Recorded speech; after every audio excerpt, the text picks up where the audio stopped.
Hello and welcome to this channel. My name is Israel from Xeraxlabs, and today we are going to be building this simple project together all from the very start. Let us take a preview of this particular project that we'll be building, and let us see how it looks just right in our mobile view. And we could see that this project is actually responsive. Without wasting much time, let us dive into how to build this awesome project all from scratch. You're going to notice we used a few pictures right inside of this image. And in order to make these resources available, I've actually created a GitHub repository that contains the final code so that if at certain points in time you have bugs, you can quickly preview the final code and correct your code. So I'm just going to navigate to my browser and visit just this address, github.com/Xeraxlabs.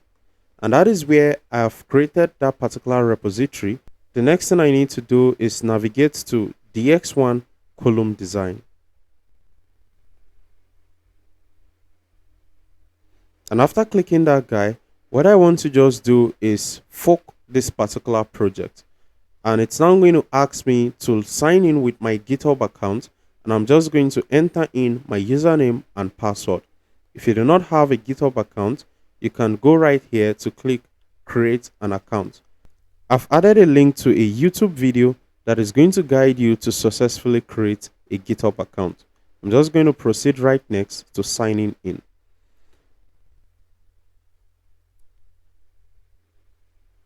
And when I do that, I can now see that to the left now, it is still showing Xeraxlabs/DX1 column design. So all I need to do is just come here and click fork. If I do that now, it is going to give me an option to create a copy of that particular repository onto my GitHub page. And I'm just going to go right there, leave this name just as it is, and click on create fork.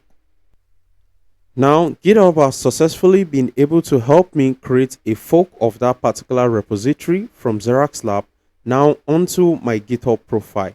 And to the left here, you're just going to see my name.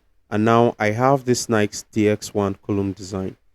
What I need to do next is just come here and click on this code and copy my particular link. Now, what I need to do next is just open a new instance of Visual Studio Code. Now that my instance of Visual Studio Code is opened, all I want to do is go to File and say Open Folder. And what I'm interested in is that folder called my desktop. And I'm just going to click Select Folder, and it is going to open up my desktop just to the left side of the page. Now, the reason why I open my folder is so that I can make use of Terminal in my Visual Studio Code. I'm just going to go right to the top, click Terminal, and click New Terminal. Now that my terminal is opened, you're going to see that this is going to be referencing my desktop. Now, I need to run in a git command here in order to clone that repository onto my local desktop. I'm just going to type git clone and paste in that link that I've copied right on my profile. Now, I'm going to see that now this is actually pointing to my name. If for some reason this is pointing to Xeraxlabs/DX1 column design, I might need to go back and fork that project again, or simply just go and click this particular link in order to copy that is pointing to your account. All I need to do is press enter on my keyboard, and that is now going to start cloning this particular project that I have online onto my system. In a moment now, this should be done. And yes, we have it. This is successfully completed. Now, if I come to my desktop by pressing Window E, I'm going to magically see that I now have a new particular folder on my desktop called the DX1 column design.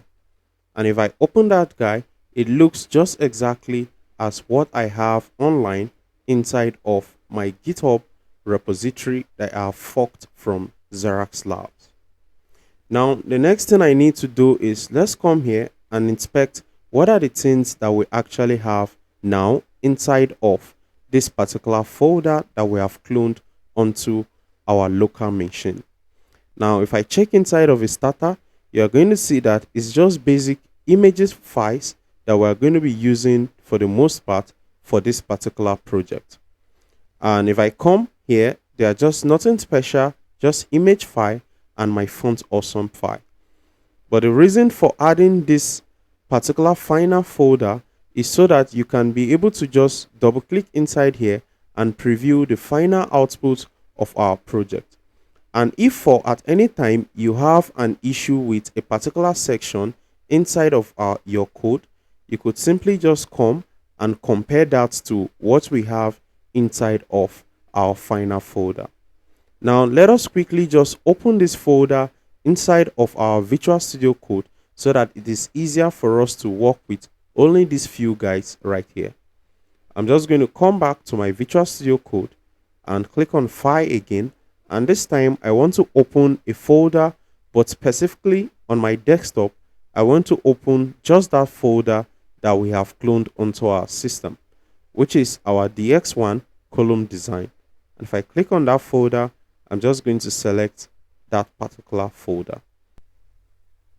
Now I'm just going to come inside of my starter file and I'm going to start writing and creating the files that we're going to be using and building just right from start. So all I need to do is right click on this folder and just say new file. And the file I want to create right inside of that guy is my index.html file. And if I do that, it is going to generate my basic index.html file. And right off, I quickly want to proceed by right clicking again on the starter folder and say I want to create my style.css file. So I'm just going to come here and say style.css. Now you could notice that if I come back inside of my project folder and I come inside of my starter folder, I'm going to now see that index.html file and the style.css file that I've created. Now without wasting time, let us quickly double click on our new index.html file that we have created. Now if you do not see an icon of Chrome here and it's actually pointing to a different resource or maybe something else, just right click here and then go right to open with and select open with Chrome. Now if you have any latest version of Firefox, Brave, that should also work for you. Now this is the blank page that we want to convert into this awesome looking project, and let us start right off. For the purpose of this tutorial, I've created a Figma design that is going to make our work just right easier. The link to this particular Figma design is going to be provided right under the video description of this YouTube video. Now I'm going to come to my code, and what I want to do first is I want to generate a new HTML boilerplate. All I need to do is press Shift 1 on my keyboard and it is going to automatically give me an option to use my HTML boilerplate. All I need to do is come here and click this single exclamation mark, and it's going to generate a long line of code for me. Now all I want to do is quickly link my style.css file inside of this HTML document, so I do not have to worry about linking him later. I'm just going to come down here, and all I need to do is start typing link on my keyboard. It brings this guy and I just press enter right there. And because this particular HTML file is in the base directory as to where my my style.css file is, all I need to do is just come here and say style.css. And you could see Visual Studio Code is already recommending that guy for us. I'm just going to click him. Now if I save this, if I go back to our awesome looking website and I reload, no changes are going to be made yet. Now the next thing I need to do is I want to start right off by building this particular section of our website. Now for the most part, whenever you have a full-fledged design to build, the first thing you need to do is split that particular project into parts. and splitting them into parts, it helps you to be able to accomplish your design just easy and as fast as possible. Now for me, I'm going to be splitting this design into 4 parts to make my life and my work easier. I'm going to section this and just call this as my first section. I'm going to call this next guy my second section, and I'm going to be naming this other guy as my third section, and the guy to the bottom here, I'm going to call him my footer in my project. So let's start right off to see how we can actually create this header section. But it is nice we actually understand what is happening here. And for the purpose of that, I'm just going to use a drawing now to make you understand what this guy is doing here. Now, if you look at this design, you're going to see that it looks like this guy are being housed inside of one particular division. Now, if you look at this main division now, you're going to see that it looks like it has been splitted into 2 particular parts. One part that has an image and one part that has the other text right inside of him. So let us quickly go into our HTML and create this simple structure just right for ourselves. I'm just going to come right here inside of my code, and I first want to create a division that is going to house that guy to the left and the other guy to the right.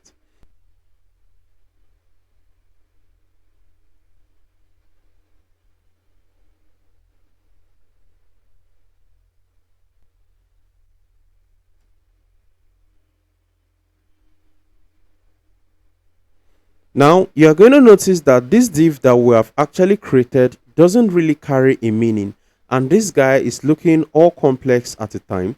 Now, it is important we give this guy names so that it is easier for us to identify them.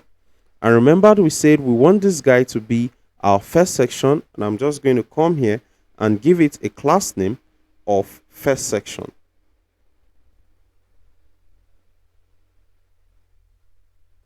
Now that we have created the first section, the next thing I need to do is now name this guy accordingly.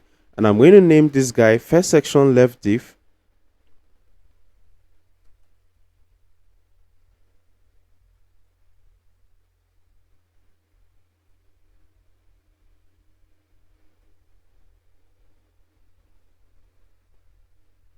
And I'm going to name this guy first section right div.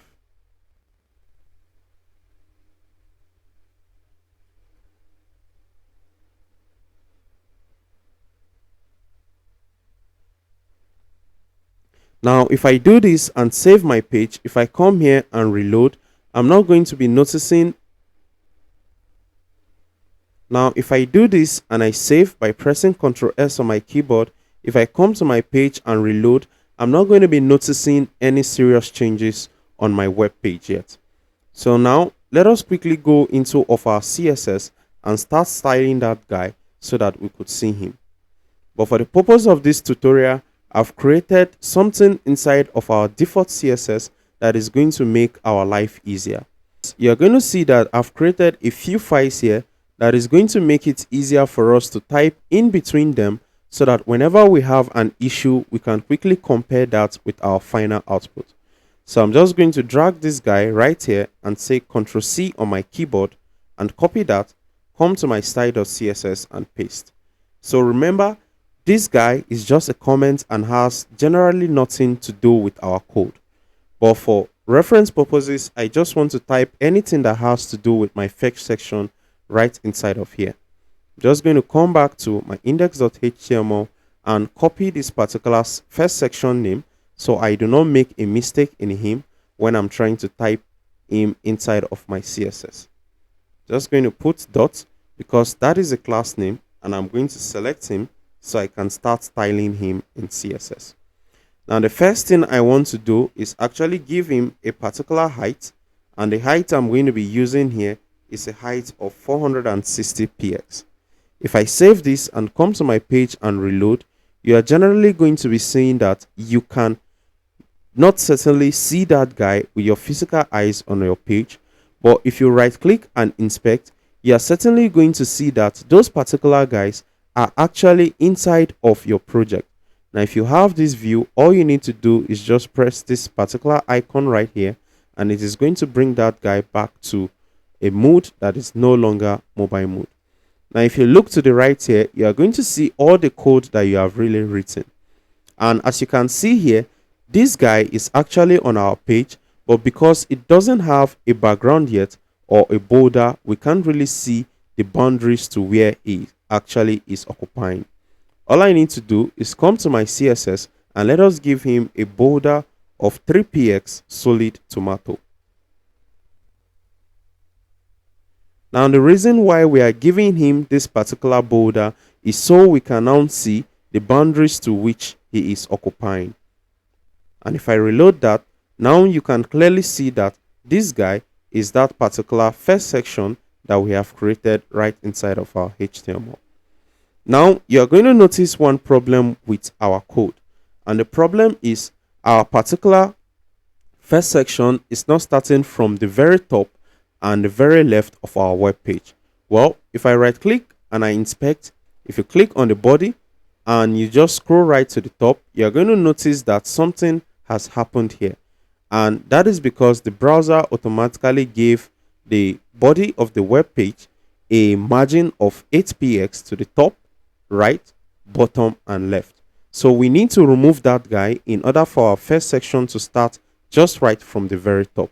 So I'm just going to close this, come back to my CSS, and I'm going to be writing that as a fix just at the top of my first section.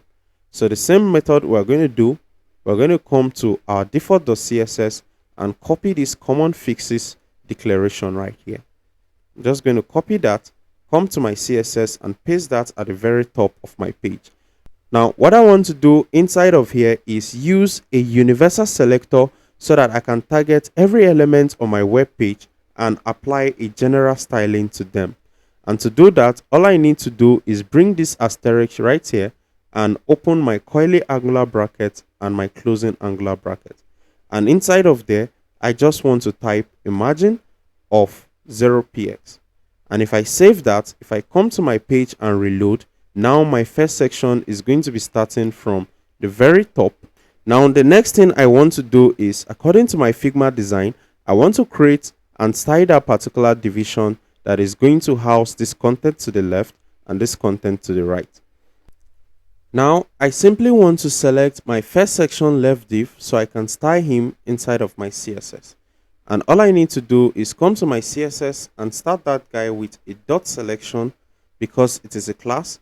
And the first thing I want to do is I want to give it a border of 3px solid black. Now, if I save this and I come to my browser and reload, you're now going to be able to see that guy. But let us give it a specific width, just like we have in our Figma design.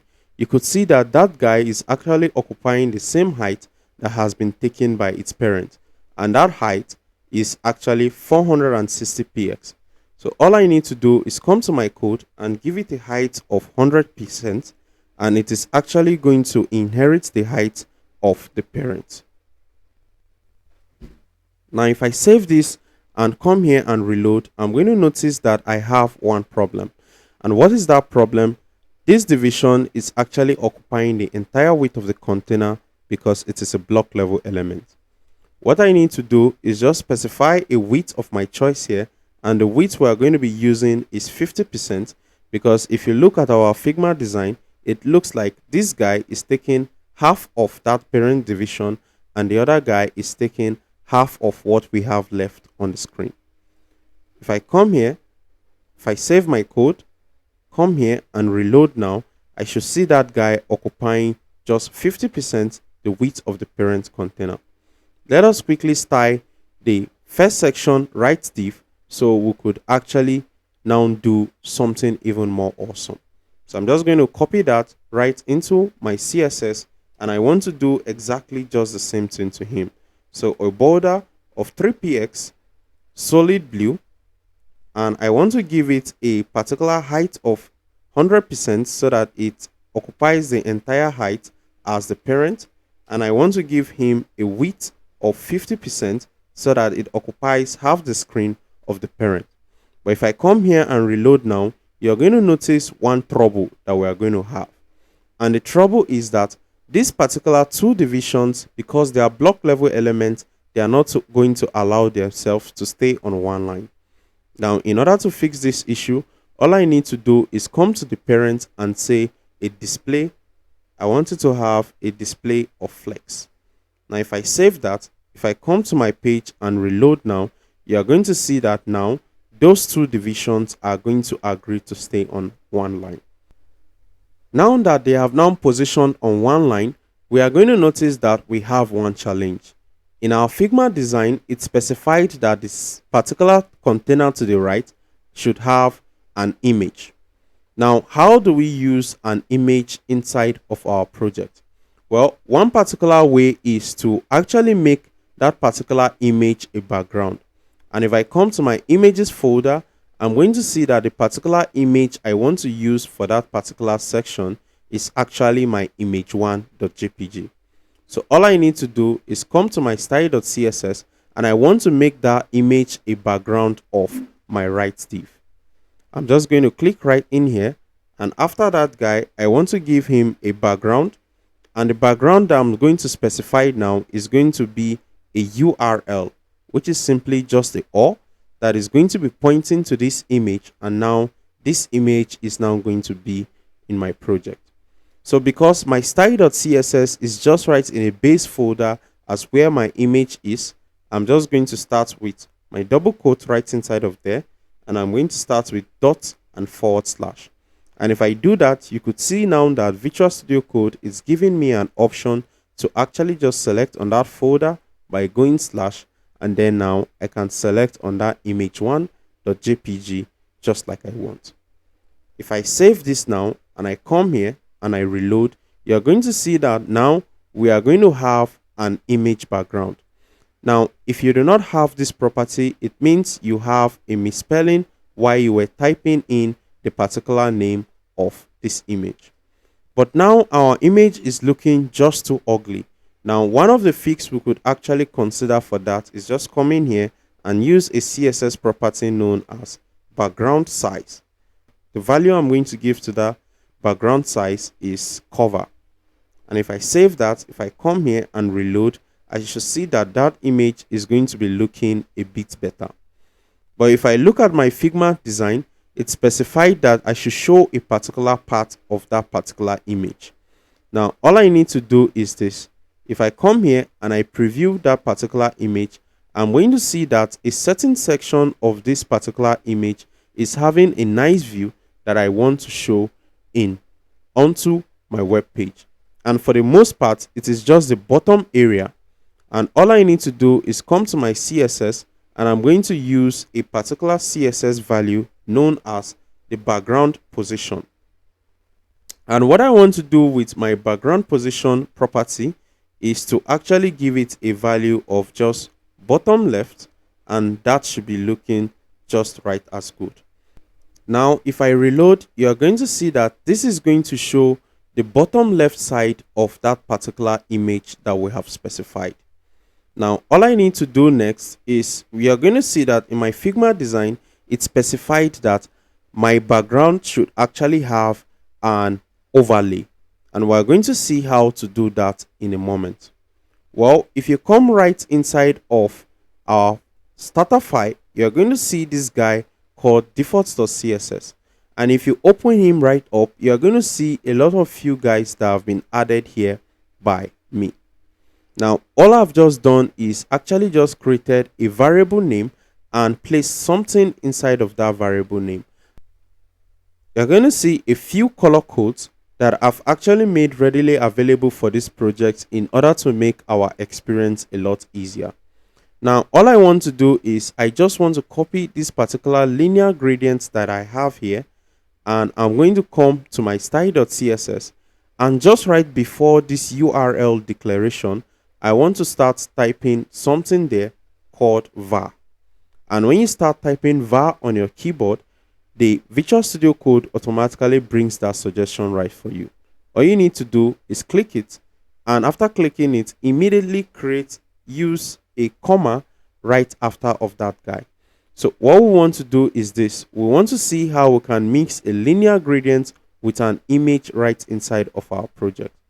And if I come to our default.css, remember we copy this linear gradient variable name that housed all this long linear gradient declaration here. All I need to do is go to my style.css and simply just paste that right inside of there. If I save this and I come to my page and reload, I am going to have a problem.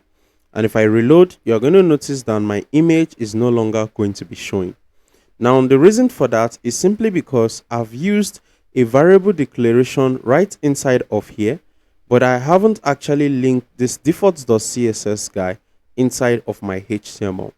And for the second part is simply because I'm not using a guy that is non-existent, and then my background could not actually phantom what my linear gradient was actually pointing to. So it is rather not going to render anything as my background for this particular right div. So let us go quickly into our index.html and quickly link our defaults.css file so that it's going to be easier for us to use those particular variables right inside of him. And here, I'm just going to proceed by start typing defaults, and Visual Studio Code is going to bring that suggestion for me. And if I click this and I save, if I come to my page and reload now, you're going to see that now we're going to have an image with a nice linear gradient overlay on top of it. Now, if I reload that, you're going to see that yes, now we have that nice image, and then we now have our nice email overlay. Now, right up, I'm just going to come right here and comment that particular border that we have for our right div. I'm going to delete that guy just right away so we could enjoy the view by looking at that guy one more time. So if I save this, if I come here and reload, our project is beginning to take a little bit of shape. Now, if I come to my Figma design, you're going to notice that there are a few guys inside of this guy. Now, if I come just right here, you're going to see that we have a few links right inside of here, which is home, about us, and the contact. In order for me to do this, I can use a little workaround because we haven't learned about links. All I need to do is come back into my project, and I'm going to go back to my index.html, and right inside of my right div, I'm going to leave a space and press enter. Now, right inside of here now, I want to create a division that is actually going to house this guy. So it makes it easy for me to be able to use a trick right inside of there in order to make this even look just right as awesome as I want it to be. And this guy makes it easier for you to see that, well, I can just decide to put these guys inside of a division to make my life easier for the most part. So let's quickly go back and quickly see how we can do that. And the div, I'm going to give right up, I'm going to give it a class of link holder. And I'm just going to tap that right inside of here. Now, if I save this, if I come to my page and reload, you're not going to be noticing any real big changes. What next I want to do is inside of this link holder, I want to now create those nice text that we have just right inside of here. And I'm going to start by typing home, about, and contact.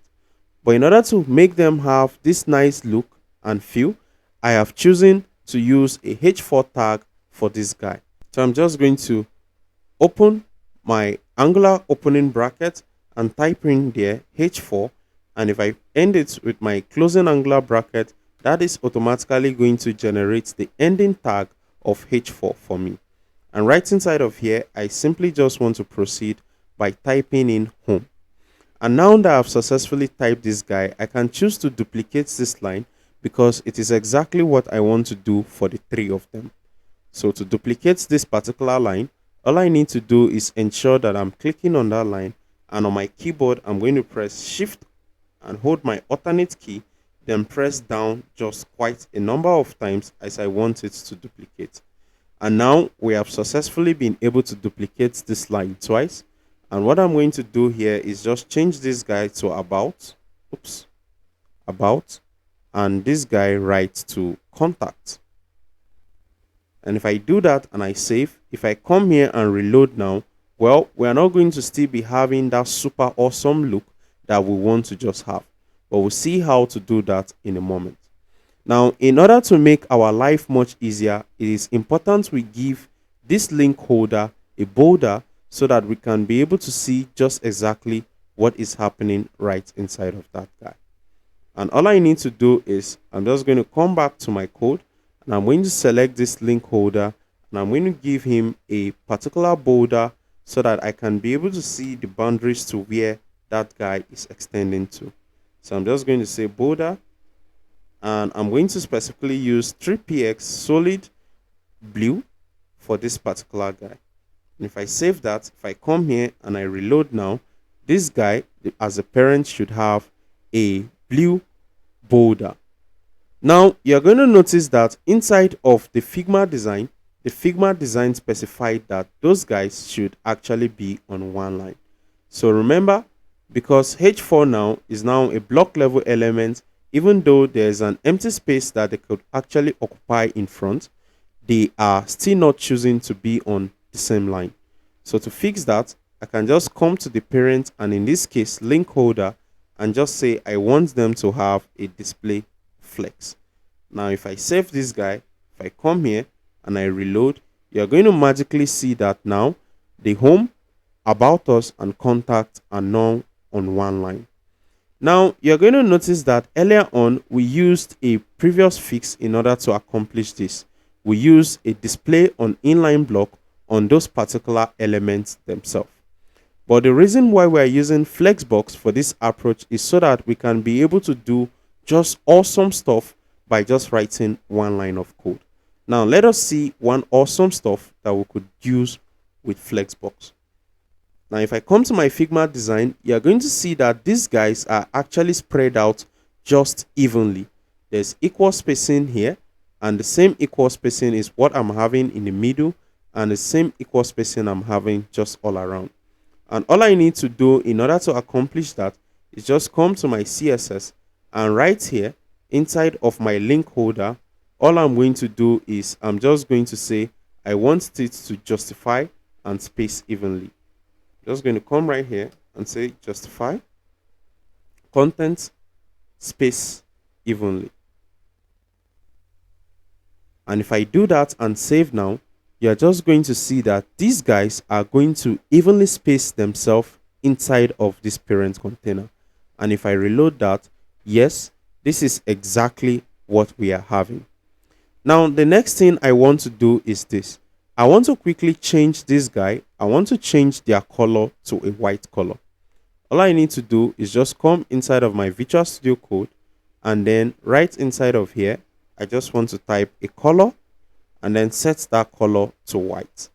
If I save this and I come here and reload, all these particular texts are going to change to white. But this is actually a long cut that we have actually used here.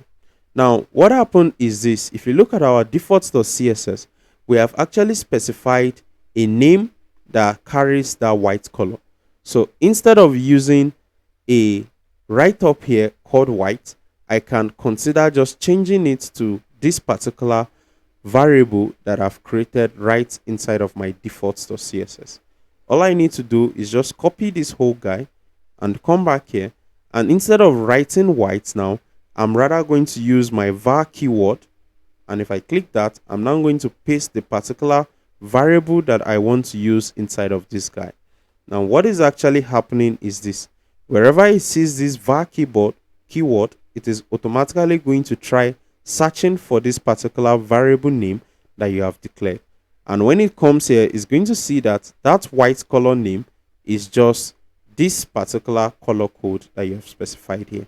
And it's automatically going to copy that guy to this place. So it's a color of that particular white color. And if I save this, if I come here and reload, you're not going to be noticing any reasonable changes. Well, right off, if I come onto my Figma design, you're going to see that it looks like this guy has some nice spacing just right at the top of him. Well, in order to do that guy, I'm going to use one bad guy in CSS called padding. And I'm just going to come right in my style.css, and I'm going to give that guy a padding of top and bottom of 20px, left and right of 0. Now, I do not expect you to automatically know these guys just in an instant? Well, we simply want to create a project that we can share with our friends, and then in our subsequent project, we want to now learn all we did inside of this project, and we are excited to even learn more. If I save this, if I come here and I reload, you're going to see that it is going to create a spacing between this content and the inner edges of the parent border. You're going to see that we have a spacing in between this content and the inner edges of the parent border. So all I need to do is come back and hide or delete that particular border, and then let us see this guy looking good and awesome. But well, we have only completed one part of our particular project. Now let us see how we can accomplish the left part of this first section, and then we can quickly move to the next section. You're going to notice that I have a nice write-up here at the top that is looking just exactly as what I have right in there. And just as you might have suspected, this guy is actually an H4.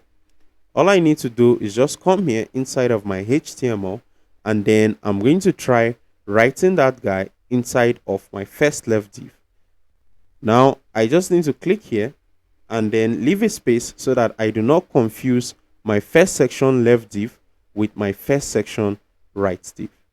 So I'm just going to press and come inside of here, and then I'm going to press enter so that I can now start typing inside of this guy. Now the first thing I want to do, just like we have said earlier, is to create that particular heading 4. What I need to do right next is to just come to my Figma Design. All I need to do is just click here and come to inspect, and I should see an option to actually just copy the text that is inside of that particular element. So if I come right here to content, all I need to do is just click copy, and that should copy that for me. And I'm just going to come right here and paste it in between this H4. And if I do that now and I save, if I come to my page now and reload, you're going to see that, well, I now have something that says the 2-column design. So let us quickly see how we can populate this in a moment, and then come to our CSS in order to style that guy properly. Well, you're going to notice that this guy has 2 colors right inside of here. So the trick that was actually done here is this. We wrapped this column inside of an inline level element, and then we style that particular inline level element just like we want. So I'm simply just going to come to my HTML, and we want to wrap this guy inside of an inline level element. And the inline level element we are going to use in this case is just the span tag. And I'm going to tap span right inside of there. And you notice when I close that guy, it is going to automatically create and close the ending tag for me.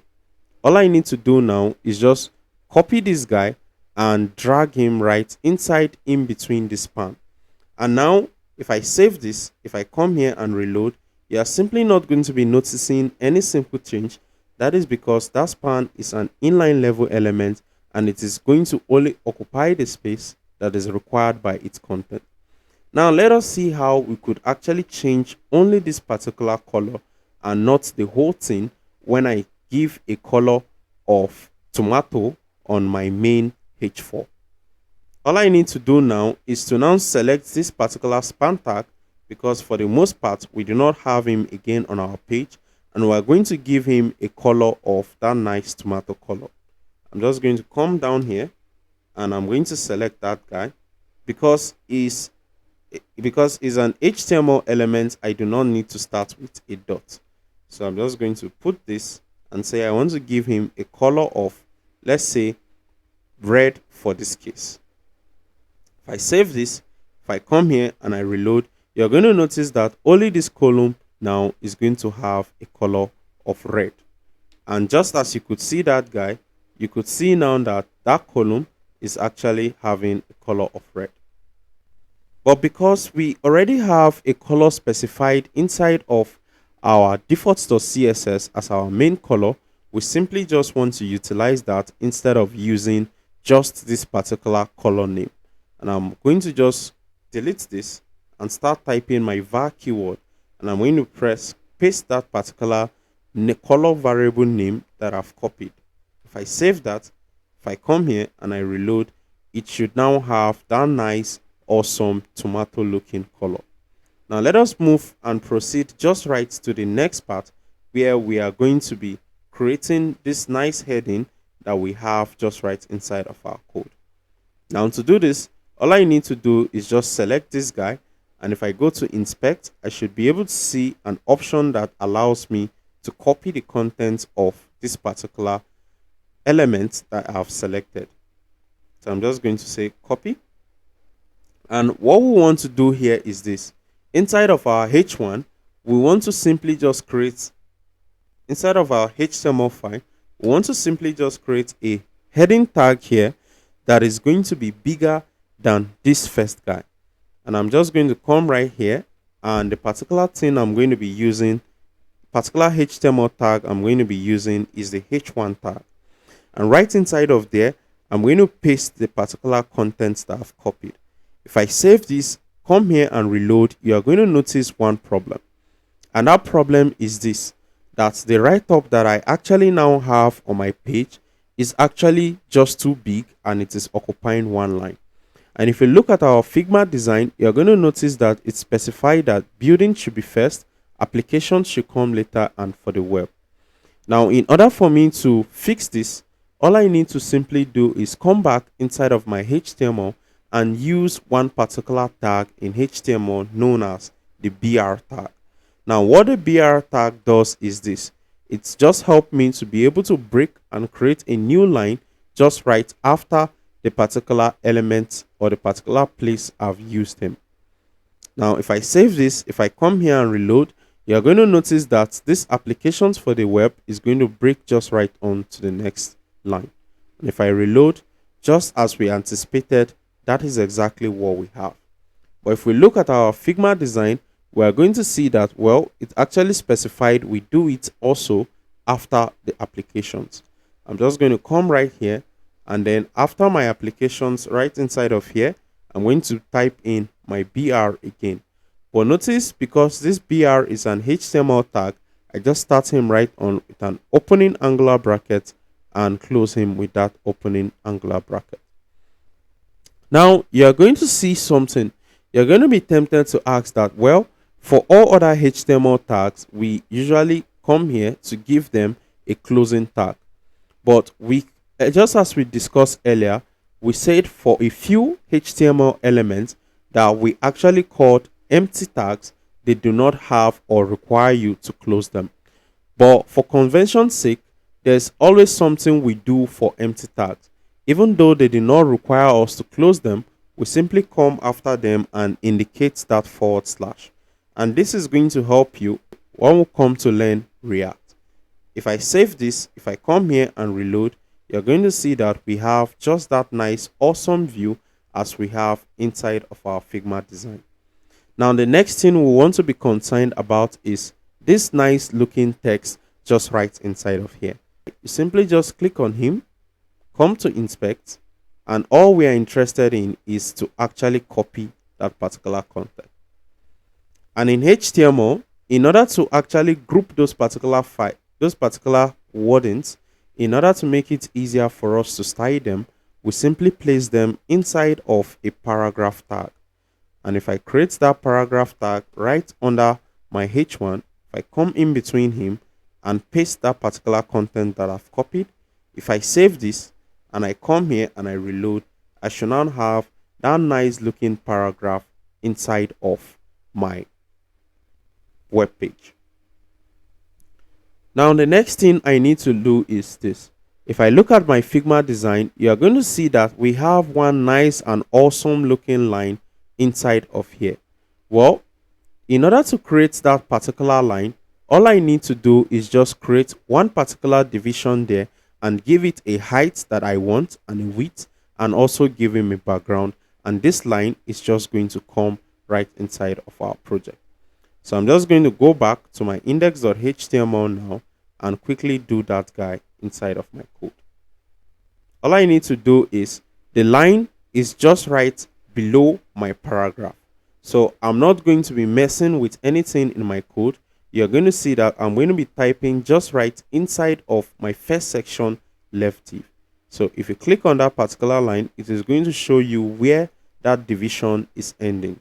So I'm just going to click right inside of here and leave a large space below there so that I don't mess with this closing tag. So I'm just going to come here and create a division right inside of there. And straight up, I simply want to give this division a class of line so that it is going to be easier for me to just tie this line and it is looking all good and fine. If I save this and I come to my page and reload, you are still not going to be noticing any interesting differences here. But look at what is going to happen when I select this particular line and come to my CSS to give it a height and a background. If I come to my CSS now and I just select my line, all I need to do there now is I want to give it a background of that nice color that we have. So remember, I could come here and say, well, I want it to be black and I want to give it a height of something like, say, 16px. So if I say 16px, if I save, if I come here and reload, what you are going to have is this. You are going to have this long, big, boring line. But remember, black is just not the color that was specified. If we look at our Figma design, you're going to see it looks just exactly like the main color that we have on our web page. So just like the old times, we're just going to come to our default.css again and copy that color variable name.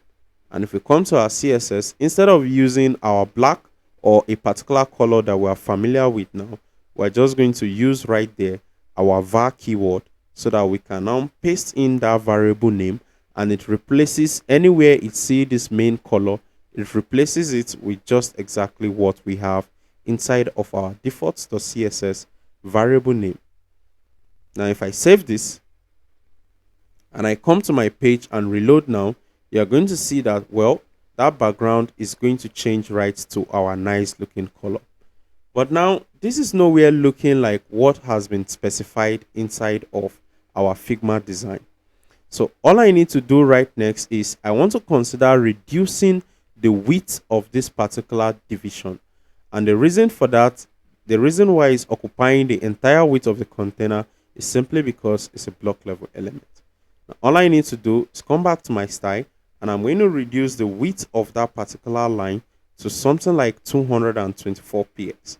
And if I save that, if I come to my page and reload now, we should see that line looking just as awesome as we want him to be. Now, we actually have two problems now that we want to solve. And let us start from the very first and easier one. Now, you're going to notice something that if I come right to my Figma design, you're going to see something happening here. Now, what is happening is it looks like this guy is actually starting right at the same line as where these guys are starting. How do I do that? Now, in order for me to do that, all I need to do is actually just give my first section left div. All I need to do is give it a padding just right from the top and bottom. So I'm just going to come down and scroll right at the bottom here, and in my left div, I'm simply just going to give it that same padding that I've given to my link holder. So a padding of 20px, and this is also going to apply it to the top, right, bottom, and left. So if I come to my page now and reload, you're going to notice that from the top, I'm going to have a spacing that is going to separate my content from the inner edges of the border of this particular first section left div. If I reload that, you're going to see that, well, now we have that nice spacing to the top, to the left, and also to the right. And that is what that padding has given to us. Now, we still have a few more problems in order to solve. Now, one of those problems is, if you look at our Figma design, it actually specifies that there should be a nice spacing right inside of this guy. Now, how do we create these nice, awesome looking spaces in between this guy? I have to use a CSS property called margin. But in order to do that, guy, I need to give this particular HTML element specific names so that it is going to be easier for me to just select them right inside of my CSS file. So what I'm going to do is this. I'm going to give my particular H4 a CSS class name, And the class name that I'm going to use to it is I'm going to give it a class name of logo text, simply because this is the logo that we have just right at the top left of our page. And I'm just going to quickly proceed by giving my H1 also a particular class name. And the class name that I can consider giving to my H1 is actually just giving it a class of heading. Now, if I save this, if I come to my page and reload, this does no change to our project. Now, we want to select our logo text and give it just right an awesome looking margin in between him and the next guy just right after him. And if I copy this, I'm going to come to style.css. And what I want to do here is this.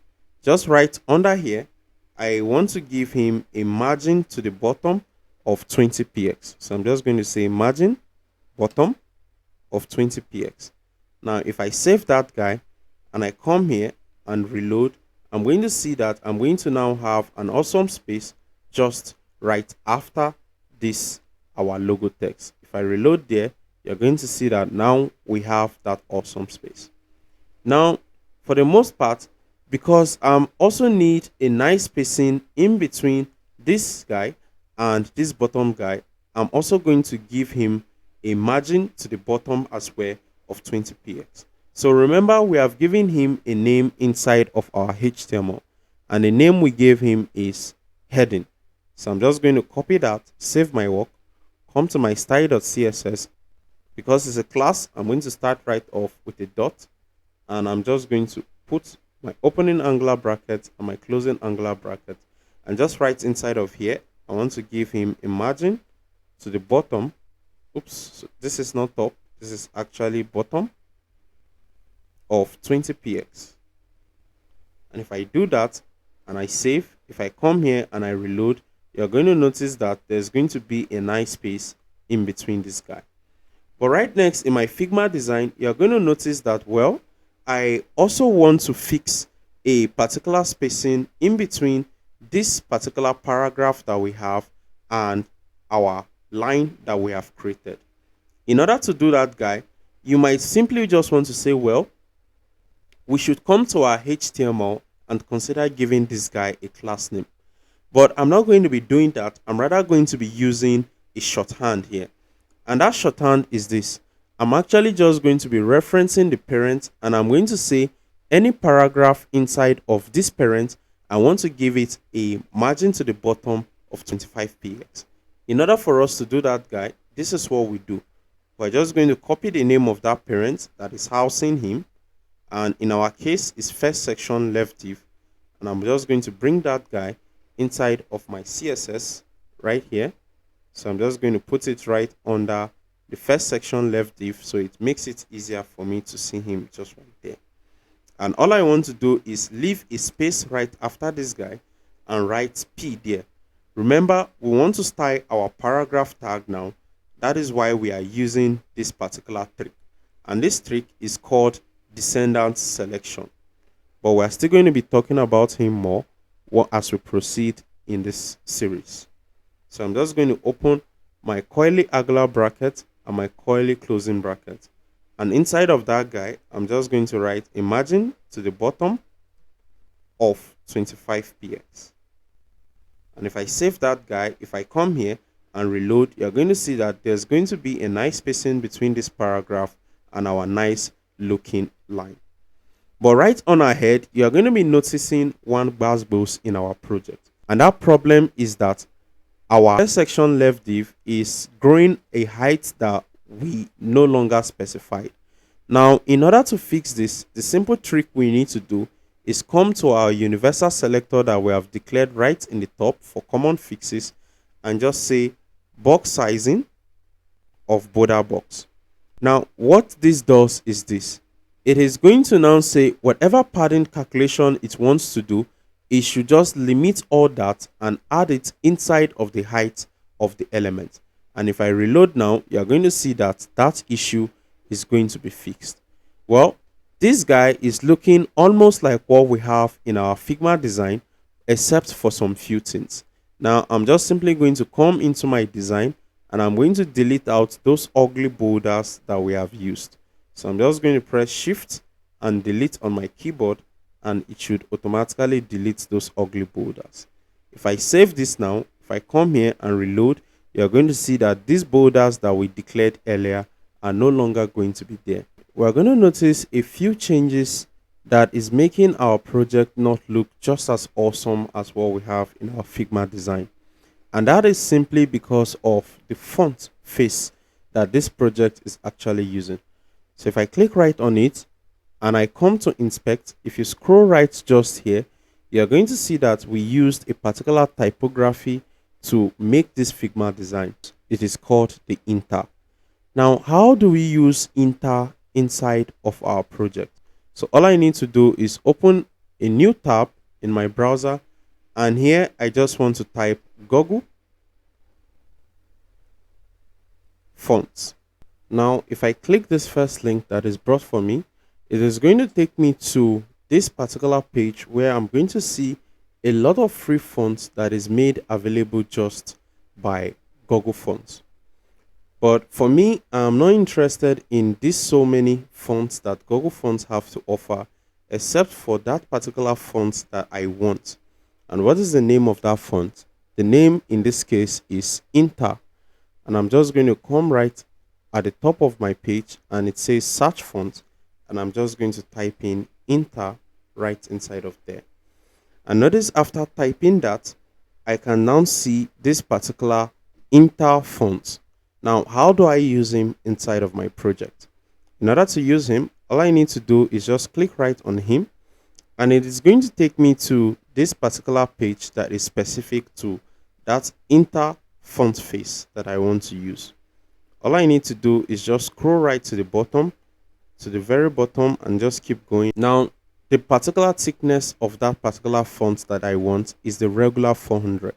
So I'm just going to go to my right and click plus right inside of there. And it is going to bring this guy right to my right. Now, if you do not see this option that I'm seeing to my right, all you need to do is just come to the top right here, and you should see this option that say view selected family. And if you click that, it is actually just going to bring this pop up to the side now for you. And all I need to do next is just scroll down to the bottom here by just dragging this guy, and you're going to see that this automatically generates a particular code for me. And this is looking like something we are familiar with, which is our link, right? So all I need to do is just copy everything inside of here. And I'm just, after selecting it, I'm just going to press Ctrl C on my keyboard, and I'm going to come into my HTML. And what I want to do is I want to paste that guy right at the top inside of the head of my HTML. But since this is an external link, all we need to do is just come right after the title, and I want to press enter just right there quite times, and just do Ctrl V on my keyboard, or just right click and say paste, and it is going to actually paste that particular line of code that we copy. Well, if I save this and I come to my initial page and I reload, you are going to see that no changes is actually going to take place yet. If I reload, you see that we are still having our old ugly looking fonts. So I just need to come back to my Google Fonts page, and if I scroll right to the bottom, you are going to see another code that it is giving me right here. And you are going to see it says CSS rules to specify families. And all I need to do is I'm just going to copy that particular line of code. And because I want every other element on my web page to immediately inherit that particular font face, all I need to do is just come to my CSS, and right at the top inside of this common fixed ends here, I'm just going to create a body tag right inside of there. So I'm going to be selecting body by tag, and when I open my opening curling brackets and my closing curly brackets, I'm just going to paste that right inside of here. So Ctrl V, and this is automatically going to paste that. Now I just want to drag this so that they are actually on one line now. If I save this and I come to my page and reload now, you are now going to see one magic happening. these guys are now going to have that particular font face that we have specified. Now, if you do not have this particular result, it could simply be because of a misspelling, wrong copying, or you do not have an internet on your web page. Now, we have been able to create the first section of our website. Now, let's quickly do something interesting. If I come here to preview my page now in my mobile mode, I'm going to see one problem that is going to happen. So I only did right click and I said inspect. Now, if I come right here, if you do not see this guy just at the right side of your screen, all you need to do is click this guy and go to, maybe put it to the bottom, but I'm only interested in putting that guy to the right so that it's going to be easier for me to be working and seeing my output just right to the left. Now, all I want to do is come here and click on this device option. And if I click on that device option, it is going to give me an option to actually preview my project, how my project is going to look on mobile phones. So for now, I'm previewing how it's going to look on an iPhone 12. And immediately you could see that this is actually looking so ugly. How do we fix this? In our Figma design, you're going to see that they actually specified a design of how our mobile mode should actually look like. So how do we accomplish this? In order for us to accomplish this, we actually use something called the media queries. Now, media queries help us to be able to apply specific CSS rules to parts of our web page at certain screen sizes. That looks like big English. Let us see that in action now. Let's say for some reason I want to change the background of my web page when it is being viewed on a mobile phone. How do I do that? In order for me to be able to do this, I simply need to target the screen size that is specific to phones. And for the most part, if I preview my Samsung, you're going to see that that guy is less than 600px. What I can do is this. I can come to my page and quickly use our first media query. But in order to do that, I simply want to create another CSS file that is going to make it easier for me to group all of my mobile responsiveness inside of one particular guy. And if I right click there, I'm going to create a new file instead of my starter called mobile.css. So this way now, it's going to make it easier for me to know just exactly the properties I'm using right inside of here. Let me quickly now go inside of my HTML and I'm going to quickly link that mobile.css. And now, for the most part, you would always want to put that guy at the bottom after your declaration of your main style.css. And I'm going to be explaining why. Now, I'm just going to start typing link. And then right inside of here, I'm going to link in my mobile.css. Now, if I save this, if I come to my page and reload, nothing is going to magically happen for me until I come to my CSS and actually specify some certain guys. So in order to use media query, all I need to do is just start with Shift key and press the Alt on my keyboard. And I'm just going to start typing media. The moment I start typing that guy, I'm going to see a suggestion brought just right by Visual Studio Code for me, which is an Mnet abbreviation, and I'm just going to click on him. Now, after choosing that guy, you can see that this line of code was magically generated for me. But I want to do something now. Remember, we now have accepted that we want to change the background of our web page when it is actually being viewed on a mobile phone. So I'm simply just going to come here, and we have ascertained that for most mobile screens, their width is actually less than 600px.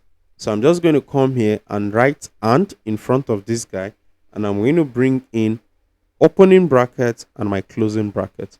And inside of here is where I'm now going to specify that particular property that I want to target. And for me now, I'm going to say if it has a max dash width of 600px. So what this simply means is this. Oops, my spelling of width is wrong, and I'm going to correct that now to the right person. So what is going to happen if I save is this. Any CSS style I write inside of here is going to apply to any device that is having a width from 0 all the way to 600 px. Now if I come here, the property I might want to consider is the body, and I'm going to select the body, and I want to give it a property of background, and I want to change the background right there to black, and this is going to only apply to screens that are lesser than 600 px. So if I save this, if I come to my page and reload, you're going to notice one simple thing that happens here. And what happens is that my web page background is going to change to black. But look at what is going to happen if I maybe change the screen to an iPad. Now, because this screen of an iPad is greater than 600 px, that CSS property that I've written is not going to apply. Now, let's see that guy working in real time. I'm just going to close this and maybe drag my folder downward a bit. Now, if I try to resize this and I keep going further and further, the moment I hit a width of 600 px or below, it is going to change the background to black. But if I go higher than 600 px, it is not going to have that CSS property. So this is the trick that we are going to be working around in order to do for our responsive mobile design. So now we now have a media query inside of our project, and now we can now use this media query to actually restructure the look of our project on mobile phones. So I'm just simply going to be deleting this particular body now, and let us see how we can make this first section right off look so awesome on mobile device.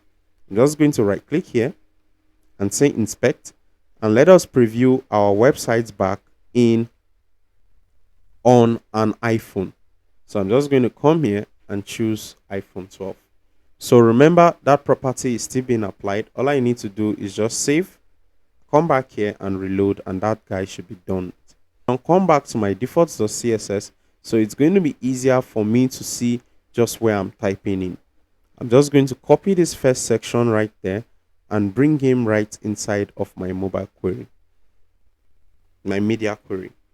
Now remember, this guy is just a comment, and the reason why we are using a comment is so that it's going to be easier for us to identify just what we did right inside of there.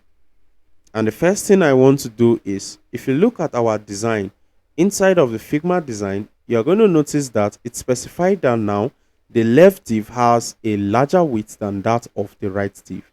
And for the most part, if you look at it, it's going to look like this particular left div is having a width of 60%. So let us quickly do that so that we can now have that awesome look just right inside of our project. Just going to go here, and I'm going to select my first section left div so that we can give him that particular width. If I copy that, come to my mobile.css, and I'm going to start with the class declaration of dot, and I'm just going to put my opening and closing angular bracket, curly brackets rather. Right inside of there, I just want to say a width of 60%. If I save this and I come here and I reload now, you are going to see that, well, now our left div is having a width of 60%. Let us reduce our right div to also have that width of 40%. So I'm just going to come to my HTML, and I'm going to copy the naming for my first section right div, and I'm just going to come into my mobile media query, and I'm going to select him right there and say it should have a width of 40%. Well, if I save this, if I come here and reload, you're going to see that this is almost looking as awesome, but it is not looking just as awesome as what we want. Now, the next problem we're going to see here is this. We're going to notice that the font size of our heading is actually just too big. So we simply need to reduce this particular font size so that it is not jumping right into our first section right div. So I'm just going to come here, and again we're going to be using that particular shorthand that we have earlier. So because we have given him a heading class, all I need to do is just select him and come to my mobile CSS, and I want to say for my mobile screens I want to reduce his particular font size to something like, say, 25px. So if I say font size of 25px, if I save this, I come here and I reload, I should have this looking a little bit smaller. And if I reload, well, now we have that guy looking a little bit small, but we still have another problem here. So we might want to consider increasing the height of our first section so that it is going to be a little bit taller. So I'm just going to come here, and in my index.html, I'm going to select my first section. And if I copy him, I'm going to come to my mobile.css, and let us style that guy just right at the top. And what I want to do is I just want to increase that particular height there. I want to increase this to 520px so that it's going to be easier for us to be able to see the screen. Oops, now that is O and not 520. So if I save that, if I come here and reload now, you're going to see that this guy is going to grow and have a higher height. Right next, I'm going to notice another problem. And the problem is this line now is now having a longer width. And I might want to just come here and reduce this particular width. So all I need to do is come to my code again and select that particular line. And notice that in our main style.css, all we did was for line, we gave it a width of 224px. Now we want to reduce this in our mobile view. So I'm just going to come to my mobile.css, and just right at the bottom here, I want to now reduce his width to something like, say, 200px. And if I save that, if I come here and I reload, I should now see that that line, it is going to have a shorter width, and that makes it to fit just as perfectly in our screen. But we are still going to see another issue here. We're going to see that for the most part, our text looks like it is now too small for us to see. So all I need to do is I'm just going to target all paragraph tag, and I'm going to increase this guy to 16px. So I'm just going to come right here, and right at the bottom here, I'm going to select all paragraph tag by tag, and I'm going to give them a font size of 16px in my mobile view. And if I do that and save, now this text should be looking a little bit better in order for me to be able to read them. And that is all nice and good. And if you notice now, we now have a design that looks just almost like what we have in our Figma design, except for a few things. And let us see those few things that we can fix. Now, if you come to this part of the page, you're going to notice one problem. And the problem is these guys are actually arranged in a column, while we on our page, we're having those guys struggling in order to occupy that particular line. For us to be able to fix this, we first need to give that link holder a border so that we can actually just see what exactly is happening right inside of him. All I need to do is just go right to my HTML, and I want to select that guy. So what is him? Is actually our link holder. So I'm just going to come to my mobile.css, and for my link holder, I simply just want to give him a border again of 3px solid blue for this instance. And if I save that, if I come to my page and reload, I'm now going to see that, well, my link holder is going to have that nice looking border. Now, for the most part, I want these guys to be stacked on top of each other. And the simple trick that I can do is just come here and say a flex dash direction of column. And the reason why we are doing this is, if you remember in our CSS, what we did to our link holder was give it a display of flex. And in the background, what this is doing is it is actually giving a flex direction of row to this link holder. and that is the main reason why our contents were automatically positioned in a row arrangement right here. But if I reload now, I should be able to have that guy looking in a column. So now these guys are being arranged in a column arrangement. But the first thing we need to fix is this. If I come to actually preview my output, you're going to notice that it looks like this guy is also starting in the same line, but the only problem I have here is to the left there is actually a spacing from the wall. In order for me to do that, all I need to do is just come right in my mobile.css, and I'm going to give a padding from the left on this link holder. And the padding from the left that I want to specify is actually something like, say, 40px. And if I save that, if I come to my page and reload now, you are going to see that this home, about, and contact are going to moved right away from the wall. And if I reload that, well, we now have this guy looking like they are in the center, but it is just a simple padding that we give to the left. Now we have another problem. And what is that problem? The problem is our H4s are actually not having a nice spacing just right in between them.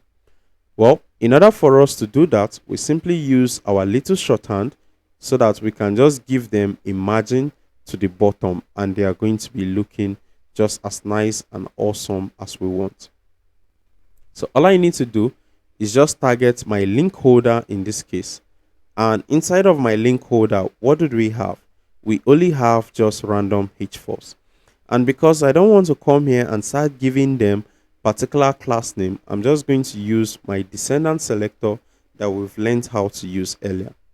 Notice I do not expect you to understand this guy, but we simply want to build an awesome project that we want to now learn more about.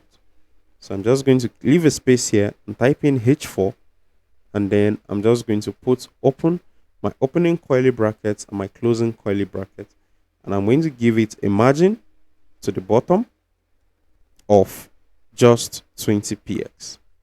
Now if I save this and I come here and I reload, you're going to see that these guys now are now going to have nice spacing in between them. So right off, I'm just going to simply comment that ugly border that I have, and now my page should be looking just as awesome as we want it to look like. Now, what have we done? All we have just done is created a nice looking mobile version of this particular project. So if I preview that on an iPad Air, I'm going to see that I have that nice desktop view. And if I come to any device that is less than 600px, I'm going to now have those nice CSS properties that I have applied. I'm going to now see them happening to my project. Let us close this and then try dragging this so that we can manually see those changes appear. So if I continue shrinking my device, the moment is below 600px, you're going to see that it is now going to have this nice styling applied to it. But if I go above 600px, you're going to see that these guys are going to be positioned in a column. Now we love this and we are liking him. Let us see how we can quickly now create the second section of our project. Remember, by splitting this particular project, it makes it easier for us to actually be able to accomplish specific goals of our choice. Now, right next, you're going to look at this particular second section. You're going to see something still repeating itself. It looks like there's a major container that is actually housing the left div and also the right div. And then they have just been made to actually position just right at the center of it. So let us quickly create this particular division to the left and this division to the right. So the same procedure still applies, and let us quickly do that. Just going to come to my HTML. I'm going to create a division with a class of second section. So what I'm just doing here is using a shorthand. So div.secondSection, and after this guy is brought out here, just press enter, and it's going to create a division with a class name that you have specified just right after that dot. And right inside of it, I know that I want to create two particular divisions now. And the first division is just going to be second section, right? Second section, left div. And if I do that, all I need to do is just press enter. Now, since I have this particular, spelling error here. So second section, left div. And now notice you could actually give this guy a name of your choice.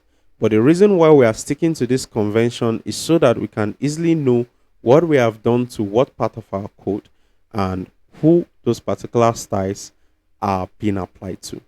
So to duplicate this line now, all I need to do is just press Shift Alternate down arrow key on my keyboard, and I'm going to have that line duplicated for me.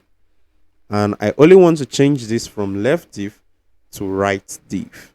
Now let us see how we could style this guy right now inside of our CSS that is going to help us to have this awesome look. If I save this particular thing I've written here and I come to my web page and reload, I'm not going to be noticing any visible changes yet. But that is simply because those divisions are actually there, but because they do not have a border or a background, we can really not see them. So I'm just going to come right here and let us select our second section. But remember, inside of our style.css, we have only copied those particular section that says our common fix and then our first section. So now you are going to see that it's going to be easier for us to come here and check out what we did to our first section if there's a need for us to revise. So I'm just going to come to my default and I'm going to copy this commented code out.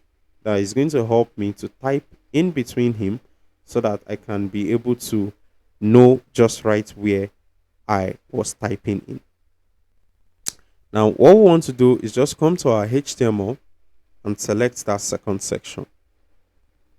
Just going to come to my CSS, paste that, and the first thing I want to do is give him a border of 3px solid tomato. Now you could use any color of your choice, but it is always nice to give a border so that we can know who is betraying us in our code. And if I do that now, you can magically see that one border is coming right at the bottom. So right away, I do not want to waste time. I simply want to do the same things for my second section left div and my second section right div. And if you look at this Figma design, I've actually specified a few properties that is going to make it easier for you to work with this particular divisions. And if you look just right to the right, you're going to see that for the first particular division, I've specified that you should use a width of 310px and a height of 400px. And then for the second division, for the second section right div, you should use a width of 340px and a height of 460px. So let us quickly see how we could do that guy inside of our CSS. So I'm just going to quickly go right inside of my code again and select my left div and start styling him.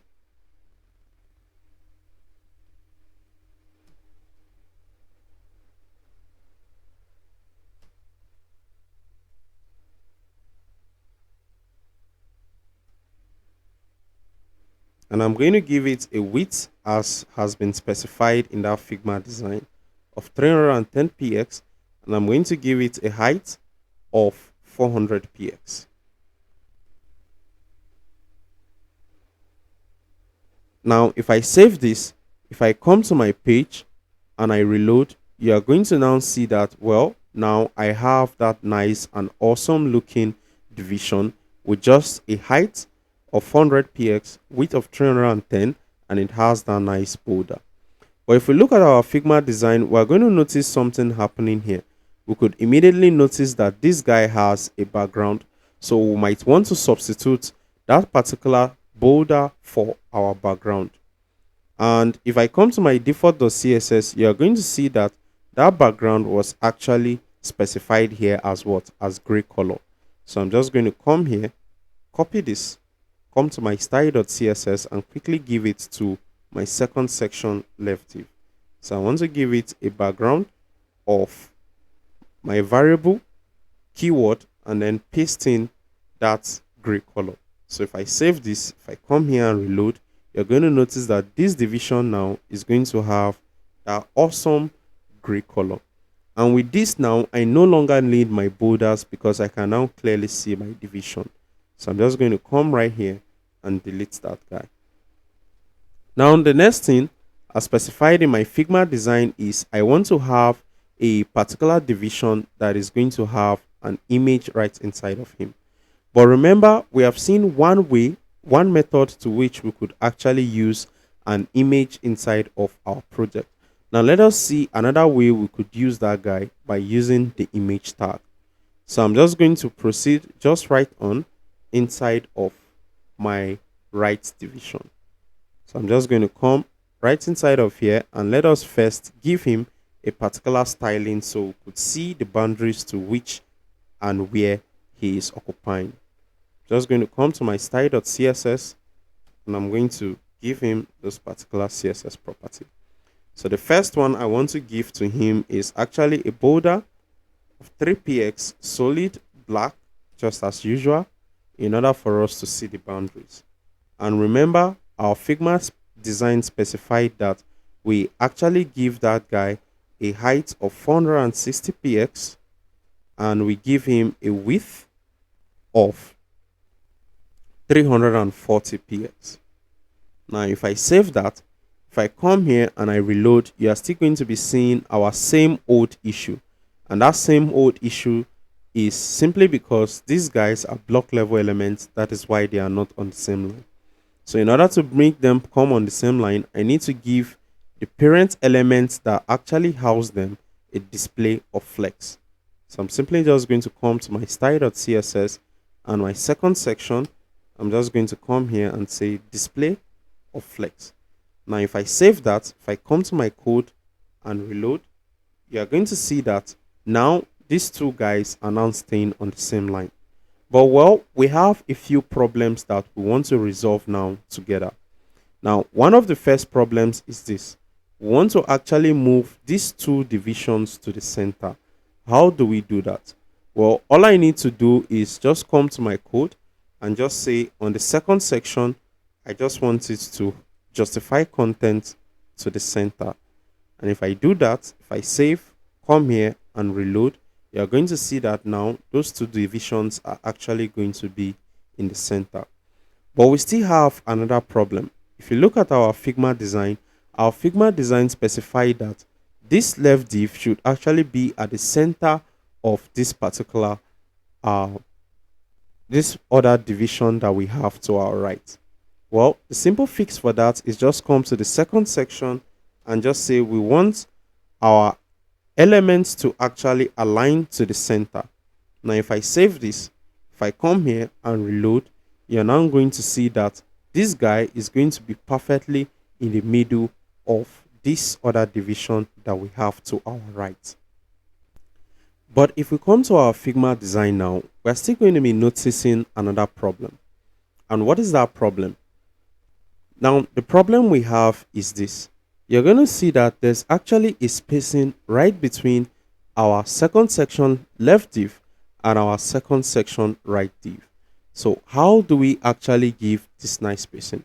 Well, to give this nice spacing, all I'm going to do is just select my first section right div and say I want it to have a margin from the left of 20px.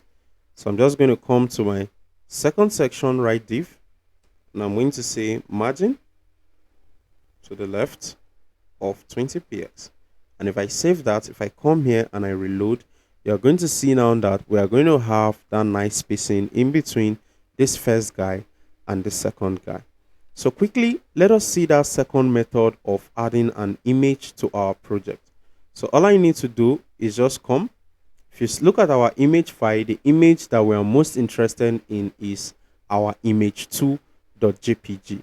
So all I need to do is come to my index.html, and this time we are actually not going to be making that image as a background, but we're going to be using him inside of our division. All I need to do is just start typing img inside of my Visual Studio Code in my HTML, and you are going to automatically see the suggestion for you. Just click it and it is going to generate one particular image tag for you, and it's now going to give you an option to type into the src. Now, what this source is going to do is whatever link to any image I put right inside of here is now going to be rendered on my screen. But we are going to see one problem in a moment.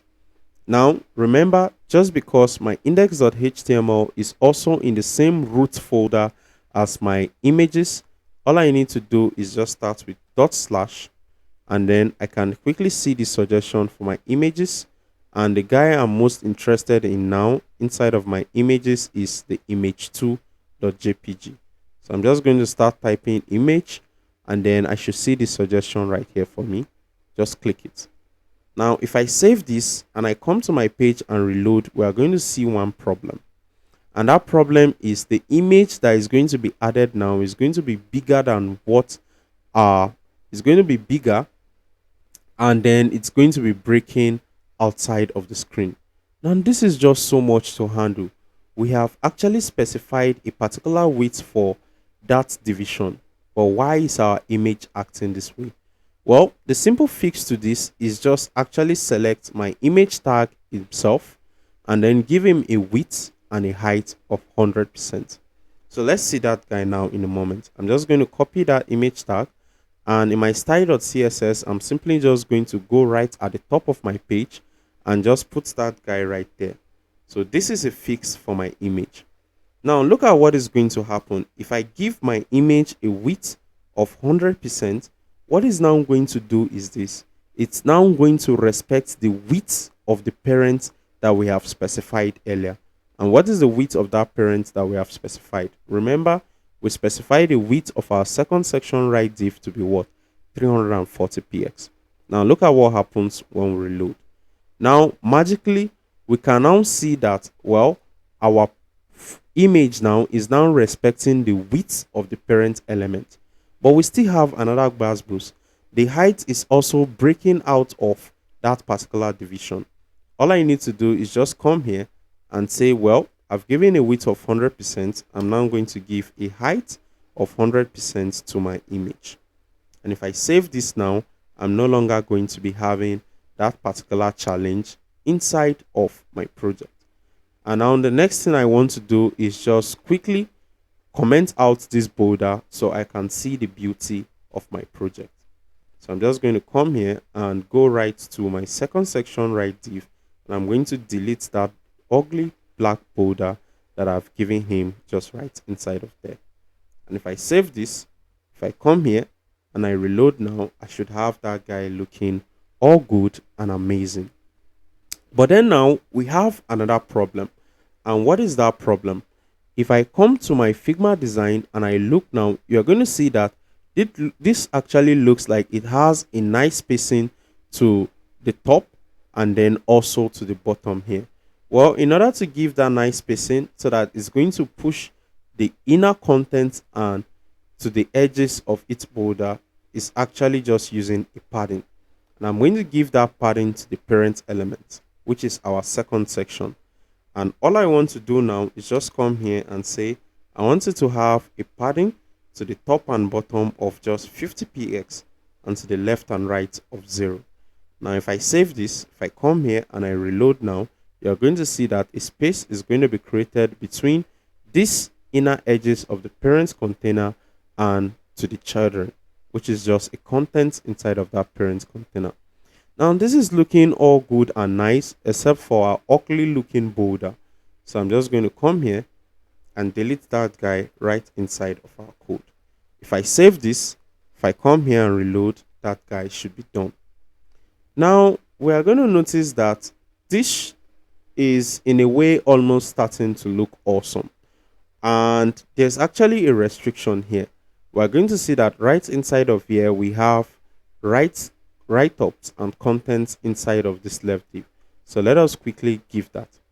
If you notice, you're going to see that this guy actually looks just like the same size that this guy actually is. So all we just need to do right inside of there is just use the same H4 repeatedly. So if I click on this content now, I can go to inspect and then copy the contents inside of that guy. So I'm just going to click copy and then come to my page, and that guy, I want to put that guy inside of, so I'm just going to separate this guy so that it doesn't look confusing. I want to put that guy inside of my second section left div. So I'm just going to come in here, and at the top, I'm just going to create an H4 element, which is an heading 4. And I'm now going to paste that particular write-up inside of there. If I save this, if I come here and I reload, I'm now going to see that the 2-column design just right inside of here. But notice also inside of this design, we still have a few guys inside of our Figma design. And if you notice here, you're going to see that it's actually just 3 paragraphs. So all I need to just do is click on it and click copy. It's actually going to copy all the contents inside of that particular section. So I'm just going to come right here, and you might just be tempted just right on to come inside of your left div and just paste that guy. Well, if you do that, you're actually not doing anything bad. But if you save and reload, you're going to notice one problem inside of your page. Oops. Just going to come back and locate my starter file. Notice this was where I was working in, and I'm just going to reload.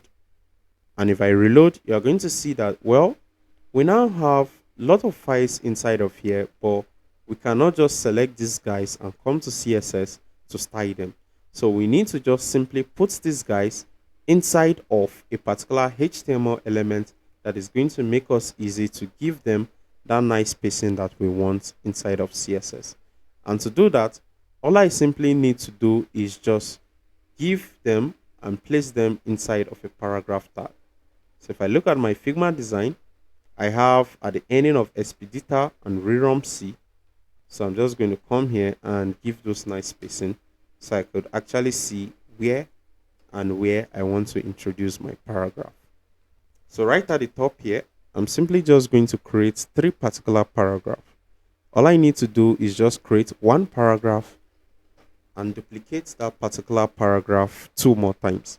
So on this line, I'm just going to hold Shift Alternate and press my down arrow key on my keyboard, and it's actually going to generate that guy once. Press it again and it does that another time. Now all I need to do is just select this guy, then click on it, drag it, and take it in between my paragraph. I'm also going to do the same for the second one. Select and just drag it inside of here. If you can just copy and paste that guy, you should still be on the same page right with us. So just going to drag this guy, click and drag, put him inside of here. So now if I save this now and I come here and reload, well, for the most part, you're going to notice that there was not really any changes. But now let us see how we can now start styling this guy. The first problem that we have here is this. If I look at my Figma design, you're going to see that it looks like there's a spacing to the left and right and the top and bottom of this guy. Now, how do I give that guy? All I need to do is come to the parent, which is a second section left div in this case, and I'm going to give him just a padding right inside of there. So my second section left div, all I want to do is I want to give it a padding of 40px to the top and bottom, and then 25px to the left and right. So if I save this, if I come to my page and reload, you're going to magically see that a spacing is going to be created at the inner edges of the parent container to the contents that is inside of that guy. So top and bottom is 40px, left and right is 25px. Now I want to now create that awesome spacing in between this particular paragraph that I have inside of here. So all I simply need to do is I can come here and say, well, I want to start giving these guys unique classes. But in order not to waste my time, all I just need to do is just select this section and let us use that little trick that we learned earlier. So I'm just going to come here and select my second section left div and say all paragraph inside of him. So all I did was just leave a space, and in front here, I'm just going to open my coily angular bracket and my closing coily angular bracket. Right inside of there, I'm just going to type margin, and let us use the shorthand in this case, right? So I'm just going to type margin, and then I'm going to say I want it to have top and bottom of 10 px and then left and right of 0. So what is going to happen is this is going to create a margin to the top and bottom of each particular paragraph, and then to the left and right is just going to leave it at 0. And if I reload this, you could now see that there's going to be nice spacing in between just these guys that we have right here. And well, this is looking almost good for the most part, except if we actually try reducing the size of this particular guy in a moment, and we're going to see how ugly this looks. So if I try reducing this size, you're going to see one ugly thing that is happening to our page now. You're going to see that these guys are actually forcing themselves to occupy this specific line that is here. One way we could fix this issue is by coming to our CSS and say we want them to actually have a flex wrap of wrap. Because why this is actually happening is because when we declared a display of flex right inside of the parent, a few guys were totally added. And that guy was a flex wrap of no wrap.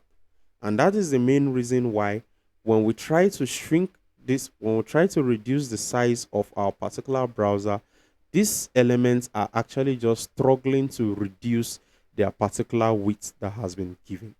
Now, in order to override that particular behavior, all I need to do is just to change this flex wrap to wrap now. And if I do this and I save, you're going to see that if I come here and reload, this guy is going to break just exactly to the next line. Now, why is this happening in a moment? Well, you're going to see that if I increase my screen to a particular width where this guy can have his awesome 340 px of width, it is still going to stay in the same line. But when it can no longer have that 340 px of width, it automatically going to cut out from that line and go right to the next line. Now, this makes our work easier, and it makes our life easier when we want to work with our responsive mobile mode. Now, let's see how we could actually now work on this and now make this look good for the most part on our smaller devices.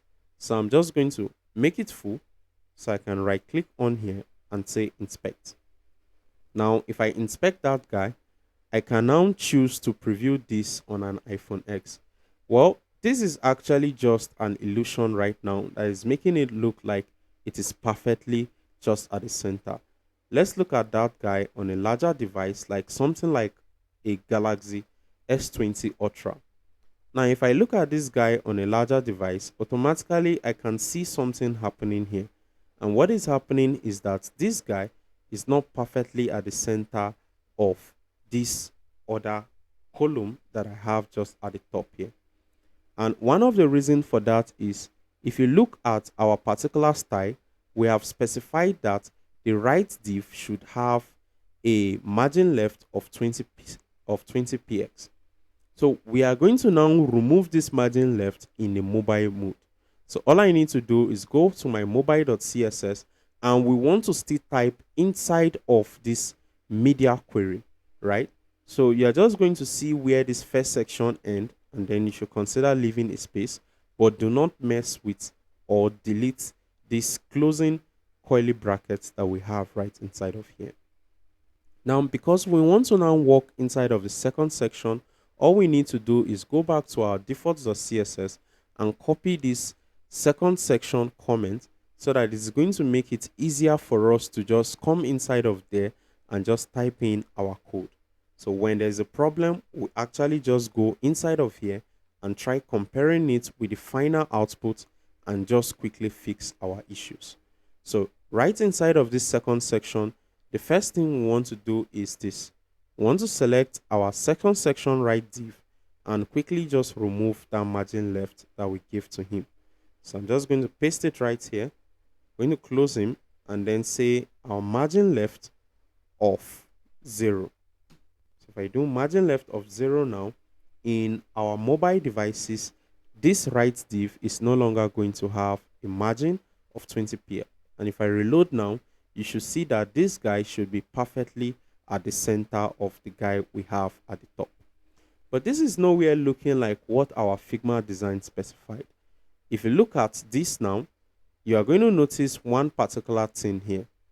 Inside of our Figma design, you could easily see that our Figma design actually specified that this guy should have a nice spacing in between him in mobile view. So all I'm going to do is I'm just going to create a margin top from this second guy of say 30 px.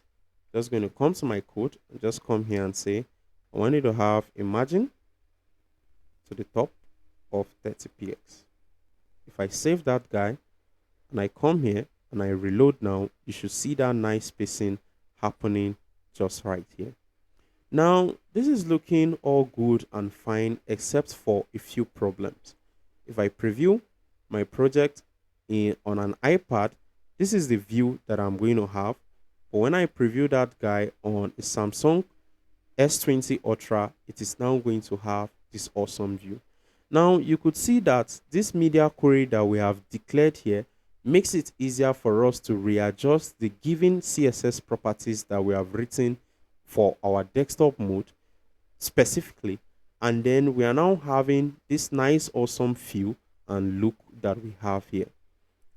Now, you could see that with just these few things that we have done, our project is already beginning to make sense and is looking just as awesome and responsive like we want.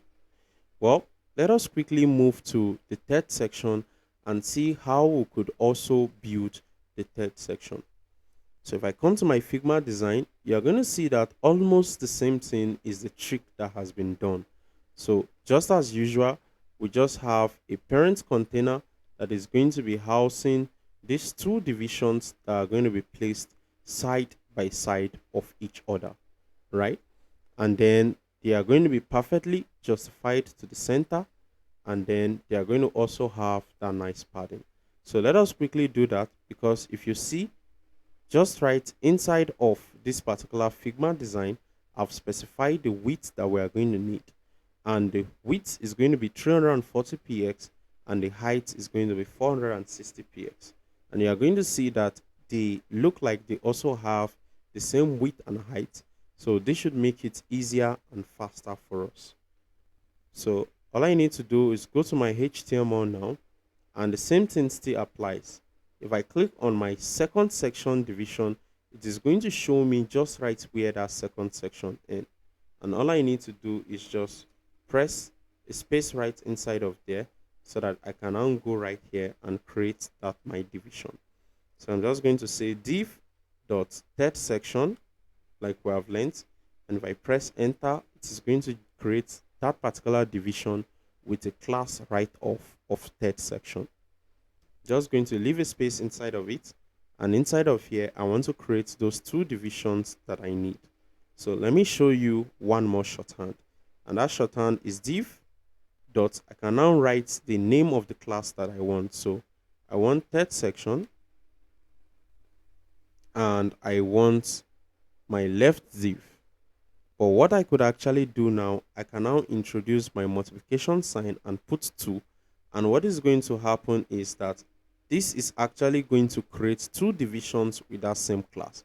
But if you feel well, you don't want that particular shortcut, you can just come here and say a div of class third section left div, or say a div class third section, and this guy is going to be our right div just right there.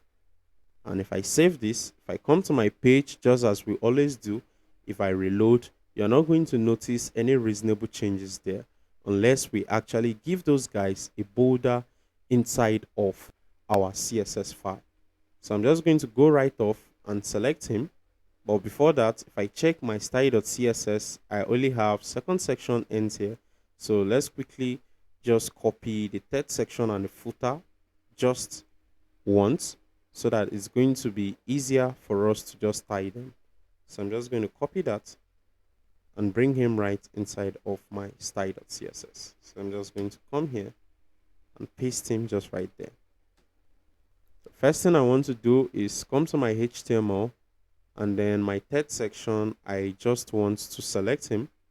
come paste him here and give him a border of 3px solid tomato.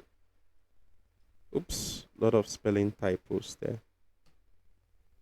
If I save that, come here and reload, just like you have anticipated, we're going to have a nice border just at the bottom of there. But let us quickly give the children their respective widths and heights, and let us give them respective borders too. Third section left div and my third section right div are going to be having some like a same property. All I need to do is introduce myself to another shorthand. After selecting that guy, all I need to do is press comma and select my right div this time again. Now, what is going to happen here is this. Whatever CSS property I type in between this curly bracket is going to automatically apply to the two of them. So remember, we said we want them to have a width of 350 pixels, just as specified in the Figma design, and a height of 460 pixels. If I save this, if I come here and I reload, well, even if you can't see this change, if you scroll up, you are going to see that that space is actually now going to be created for us. But let us quickly give them individually now a border so we can see just what is happening there. So I'm now going to select them individually and give them that nice border. So for the first one, I want to give it a border of 3px solid blue, and for the second one, I'm going to give him a border of 3px solid black.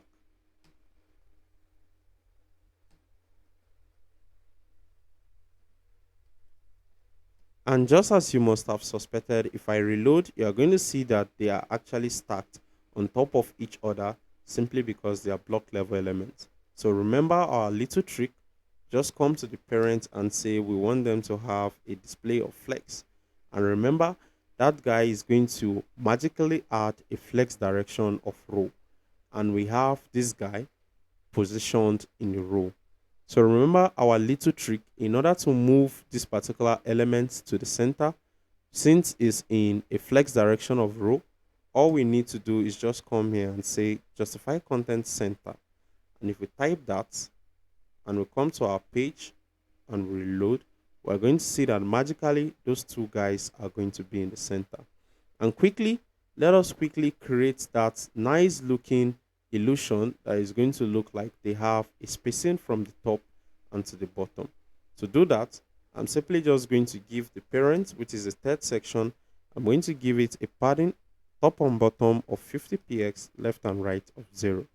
If I come here and reload, you're going to see a spacing in between the inner edges of the border and just those children content. And yes, we could actually see those guys looking all good and fine. Trick. Now, if you notice in the mobile design, this guy actually has a ash background in the mobile mode, but in the desktop mode now, it's no longer having that nice ash background.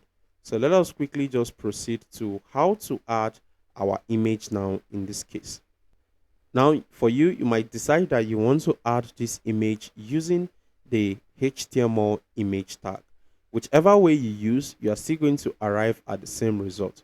But while using it as an image tag, you are going to encounter an issue. And if you encounter that issue, all you need to do is just say object fit cover, and then you say object position bottom left, and your issue should be fixed. So I'm just going to come right here, and for my third section left div, I simply want to use a background. So I'm just going to say background, and I'm going to use a URL right inside of there. And what I'm going to do is right immediately, I'm going to put in my double quote. So remember, because my CSS file is in the same folder as my image, I'm just going to use / in order to go into that particular folder. And now I come to images, and the guy I'm most interested in is my image3.jpg. So if I save that, if I save this file now, and I come to my output and I preview, you're going to see that my left guy is going to now perfectly have a background inside of him. And oops, you can automatically see that we have an issue here, which is a bus. So to fix this, now the image is actually very large, and that is why this is happening. All I need to do is just come here right inside of my code, and I'm just going to say background size cover. So background, that size, and I'm just going to say cover right in there. And if I save this, if I come here and I reload, that is actually going to fix my problem. Now you're going to see that for the most part, if you had not specified that image of 100, width of 100%, height of 100%, you're certainly going to run into issues here. So I'm simply just going to quickly comment out my ugly looking border for my left div and also the third section. Just going to come here, delete this ugly blue looking guy and also the tomato guy. But let us leave this tomato in a moment because we are going to still be applying a CSS property to the third section in the mobile view. So if I save this, come here and reload, we have this awesome looking image. Now I'm just going to proceed right by styling my right guy. If you look at the Figma design, it specified that that guy should actually have a background color. So I'm just simply going to quickly give that. So I'm just going to come to say my third section, right div, and I'm going to give it a background. And for the most part, you could quickly suspect that that is actually the same color that we have in right here that has been given a variable of main color. So we're just going to copy that so that we do not have a spelling mistake. Right inside of here, I'm going to start with a var keyword. I'm just going to paste that particular variable right inside of there. And if I save, I'm just going to come to my page, and if I reload now, you are going to see that, well, now I now have my nice looking background. Let us quickly comment his border too. Now, let us now add those particular text that is inside of him in our Figma design. So I'm just going to click here and again come to inspect and just copy all the contents that we have. So remember, this guy looks like we have 3 paragraphs inside of here. So let us quickly do that inside of our HTML. So I'm just going to come to my HTML, and the guy I'm most interested in is my third section right div. I'm just going to paste it all right inside of here, and I'm going to separate it just instantly so that I can easily be able to place them inside of my paragraph. So at the top, I'm simply going to be creating paragraph, and our same old trick on that line. I'm just going to press shift alternate down twice, and it is going to duplicate that line for us twice. All I need to do is just select this guy, drag him into the first, select the second also, and drag him right inside of there. Now I'm also going to select the third one and drag him just right inside of there. And if I save, if I come to my page and I reload, you're not going to be noticing any large change right inside of there, except for the fact now we now need to do a simple same old trick right inside of this guy. So all I need to do is for my third section right div, I want to simply give it a padding top and bottom of 30px, left and right of 25px. And let us come to our style.css and quickly do that. And if I save this, if I come to my page and reload, we're automatically going to see that we have that nice spacing in between the inner edges of the parent and this content. And right next, we want to spread out those particular paragraphs. Remember our little trick, because we don't want to come here and start giving them class names. We just select the parent and then target that particular tag. So I'm just going to come here and say third section right div, and the most guy I'm most interested in is the paragraph. Now I'm just going to say I wanted to have a margin to the bottom, right? Or to just make things easy, I'm just going to use shorthand. So I'm just going to say margin top and bottom 10px, and then say left and right of 0.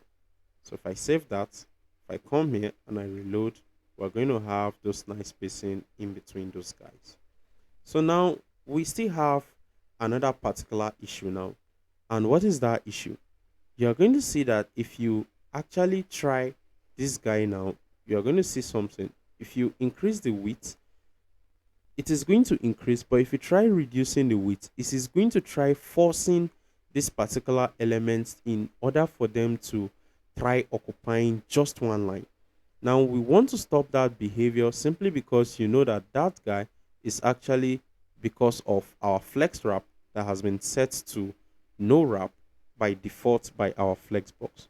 So we just come here and right inside of our parents, which is our third section here, we're just going to give that guy a flex dash wrap, and we're just going to say wrap.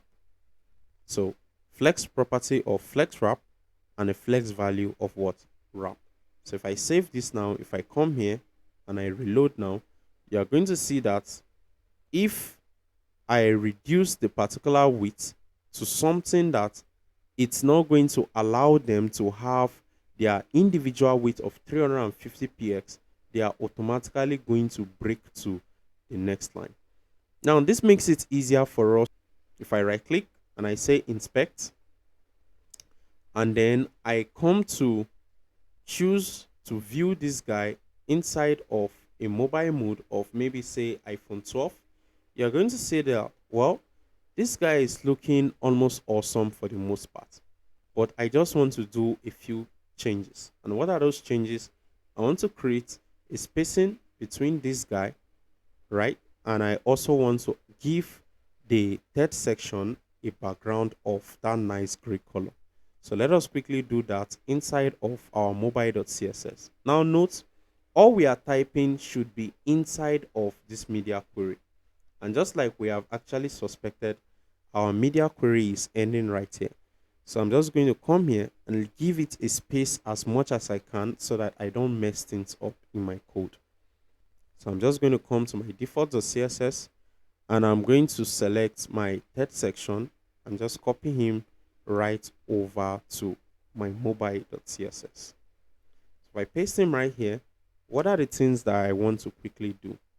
Well, in my mobile.css, the first thing I want to do is I want to give that guy that nice background. So I'm just going to come to my HTML and ensure I copy the name so I don't make mistake.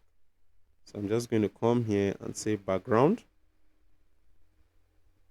And then the background I want to give it is a variable of that nice gray color. So I'm just going to come to default.css and copy this variable name so I do not make a mistake. Just going to come right in here and paste it. And if I save that, if I come here and reload now, you're going to see that this guy now is going to have that nice, awesome looking background.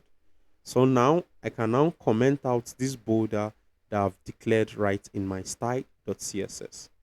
So I'm just going to come to my style.css and then delete that guy just right out. Now the next thing I'm going to notice is this. In my Figma design, there's actually now a trick that was done here.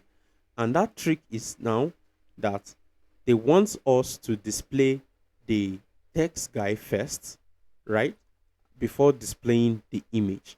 And also you are going to notice that there's actually a spacing between this element and just the other element. But first of all, let us see how we can actually do this trick in order to flip these guys along with each other. Now, for the purpose of that, I'm just going to use our full screen in order to illustrate this. Now remember the third section, all we did was we just gave it a display of flex and automatically a flex direction of row was added to him. What if here we wanted this particular tomato looking guy, we want him to actually come first? All we could do is just come here and say flex direction, and we are going to say row reverse. Now remember we said it was positioned in a row arrangement before. If we say row reverse, what is going to happen is this. It is going to swap the original arrangement of the particular document that we have inside of the third section. So if I reload now, you are going to see that this tomato looking guy is going to come first and then my image is going to come second. Now, this is one feature that Flexbox could actually let us use. Now, there's actually something again that I can do. I can either choose to manipulate this guy in such a way that I no longer have a row, but I have a column arrangement. And if I type this and save, what you are going to see now is these elements are going to be stacked right on top of each other. And that is going to be a column arrangement. Now, automatically, you are still going to see a few things. And a few things that happen after giving this guy a flex direction of column is that this guy is no longer perfectly in the center. And that is because after giving it a flex direction of column, something actually happened. And what happened is the main axis and the cross axis was actually changed. You do not need to bother yourself with that. All you need to know that in order for you to bring that guy perfectly to the center, you only need to come right here and you are going to say align item center. So let's just delete this and then use that trick only for our mobile mode. So I'm just going to save this, and if I come back and reload, well, our page is right back to where we have it just before. And the reason why these guys are arranged in a row is because by default Flexbox adds that for us. So all I need to do, right click and inspect, and then preview this in our mobile mode, and then let us do the awesome things that we want to actually have it applied to this guy. So like we have now certified, we can now position this guy in a column arrangement, but we are now going to flip the order by just saying flex direction, column reverse. So I'm just going to come to my mobile mode now, and what I'm most interested in is in my third section. And I'm just going to say flex dash direction, and I'm going to say column reverse. And if I save that, if I come here and reload, this guy is going to go to the top, and the one with the image is now going to come to the bottom. But now we have another problem, and that problem is these guys are not going to the center. All we need to do is just come here and just come and say align items and say center.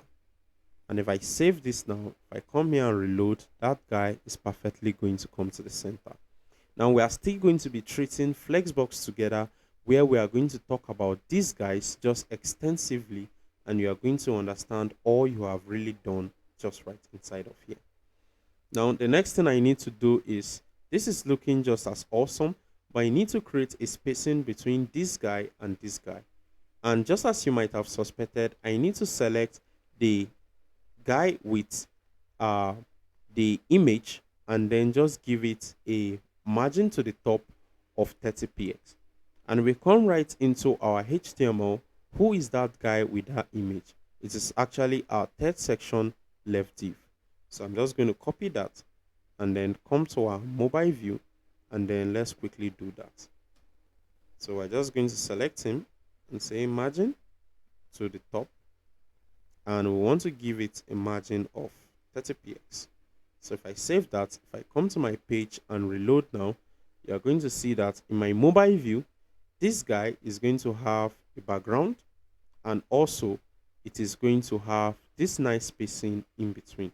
Remember, all this is just being applied because of the power of our media query that allows us to actually apply all this CSS property to our web page when the screen size is less than 600 px. So when we say max width, we mean from 0 to a max width of what? 600 px. So if I save this guy is looking just all good and fine, except for the fact that we haven't completed the last part of this particular project, and which is the what? The footer project. So let's quickly see how we could do that in a moment. Just like you could have suspected, you are going to see that almost the same thing is being applied here. We only have just one div there that is actually being splitted into two, right? One that is holding the icons and one that is actually holding this particular right up here. But for the most part, we could just leave the right up that as it is inside of a block level element and just style him right from there. So let us see how we can do that.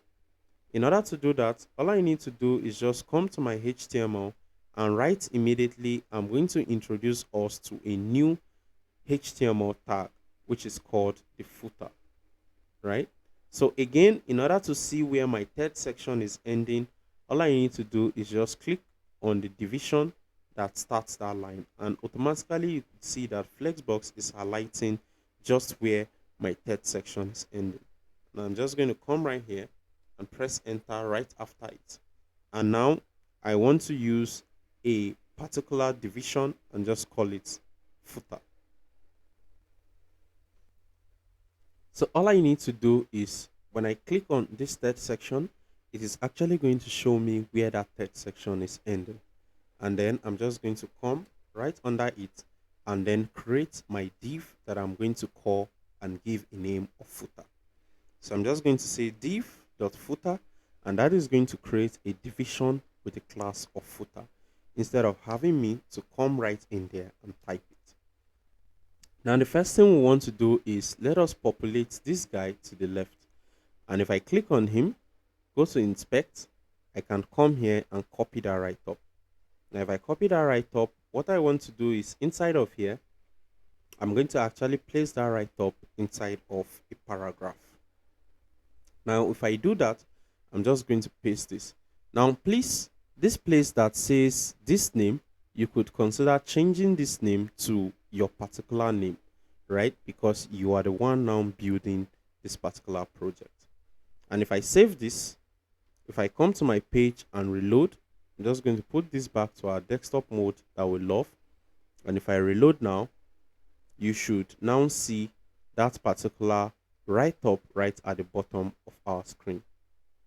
Now, how do we make it look as awesome as this? Just as you might have guessed, all we need to do is just now go inside of our CSS and first of all, give our footer a background. So I'm just going to come here. Sorry. So I'm just going to come here and select my footer. But before then again, let's quickly go into our default.css and oops, I forgot to add a comment for footer. So all you need to do is just select and copy this guy, come to your styles, and right here, we're just going to change this particular write-up into footer section start here. So all you need to do is select this write-up, and if I want to select the next line that actually has this particular write-up, all I need to do is just press Ctrl D on my keyboard, and it is going to select the second existence of that word. So all I need to do is just press delete now, and I can now type on the same multiple line. So I'm just going to type on multiple line and say footer. So after doing that, just click away, and what we are interested in is to come here and type in between this guy. So right next, I'm just going to go to my index.html and select this guy. And I come to my style. Oops, just click on my style, and inside of here, I'm just going to start with a dot because that is actually a class. So inside of here, the first thing I want to do is I just want to give that guy a background.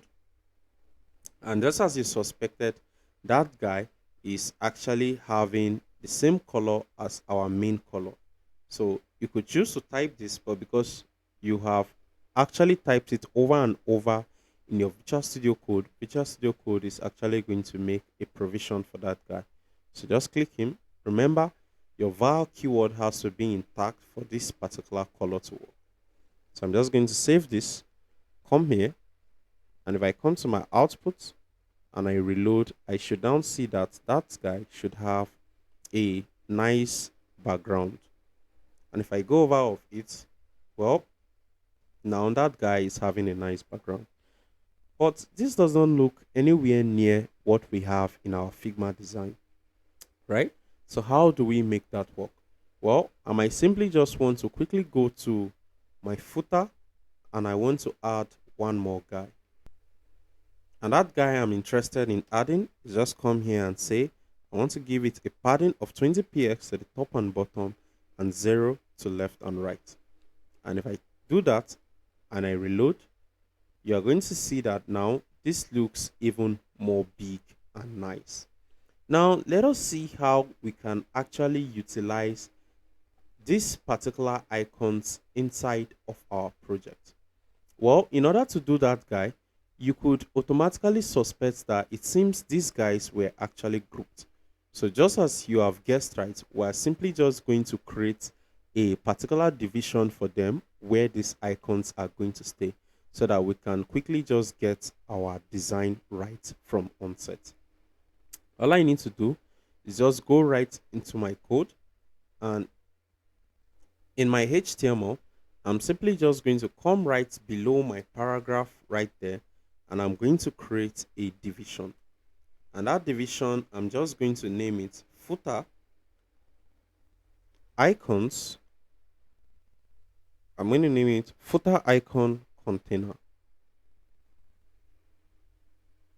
And if I do that, all I just need to do is press enter. And if I press enter now, this is going to be the particular division where I am now going to place all my icons inside. But in a while now, for the meantime now, let us just select him, go to our CSS and maybe give him a border so that we can be able to see him clearly. All I'm going to do is give it a border of say 3px solid, and I'm going to use black as my color just right there. So notice this is not going to have any content yet. So all I need to do is maybe give it a height of something like say 50px.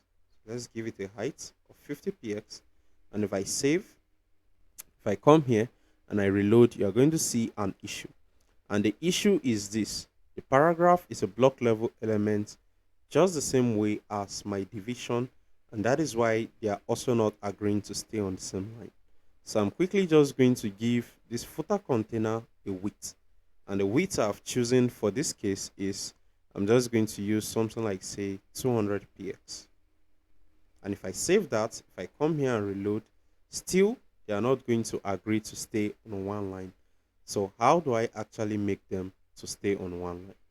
For me to make them to stay on one line, I simply need to come to the parent and just say display flex.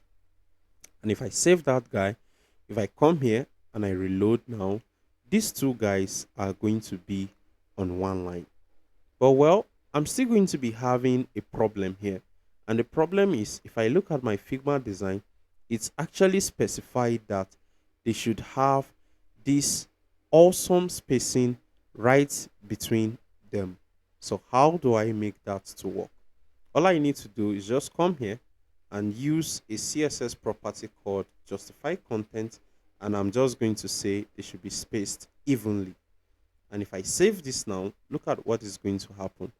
If I reload, you're going to see that this guy is actually going to push and create a equal spacing to the left, equal spacing in between them, and equal spacing just right to the end of it. And this makes our work easier for the most part. Now, let us now see how we can now utilize icons inside of our project. To do is just right click and go to this website called fontawesome.com. And if I go to fontawesome.com, this is actually an icon library that makes it easier for us to use most of their free icons all for free. And if I come to this page, the next thing I'm interested in is to just come here at the top and click icons. Now, if I click on icons, it's actually going to take me to this particular page right here. And there are actually a lot of options here, and you're just going to be confused about where to start. So just scroll right to the very bottom of this page, and you should see something that says view all, a certain number, and then icons. Just click that, and it is going to take you to a page where you are going to see all the icons that Font Awesome has to offer. But well, for us now, we are not interested in actually using some of the paid icons. So just come, scroll down to the left side, you should see an option that says free. And all you need to do is just click that option. So we want to limit our search to any icon that we can find here, but we certainly also want that to actually be free. So if I come here now, I can now start searching the particular icons that I want to use inside of my project. Now, our Figma design specified that we should use LinkedIn, Twitter, and GitHub. So I'm just quickly going to come to my page and find LinkedIn. So when I start typing links on my system, I should see that this guy is going to be shuffling all the icons that it has for the free version. And then now I can now see that this is the icon that I'm looking for. All I need to do is just click it. After clicking it, it has now loaded up this particular page for me. And the next thing I should be interested in is just to click on this, and it is going to copy that particular code for me. Next, all I need to do is just come back to my index.html and paste that particular code that I have copied. So I'm just going to leave a space here so it's going to be easier for us to see them. So if I do Ctrl V now and I save, now this is not still going to work in my project. So if I come to my project and reload, that guy is not going to be showing just yet. And that is simply because in order for me to make Font Awesome work in my project, I need to actually link to their resource.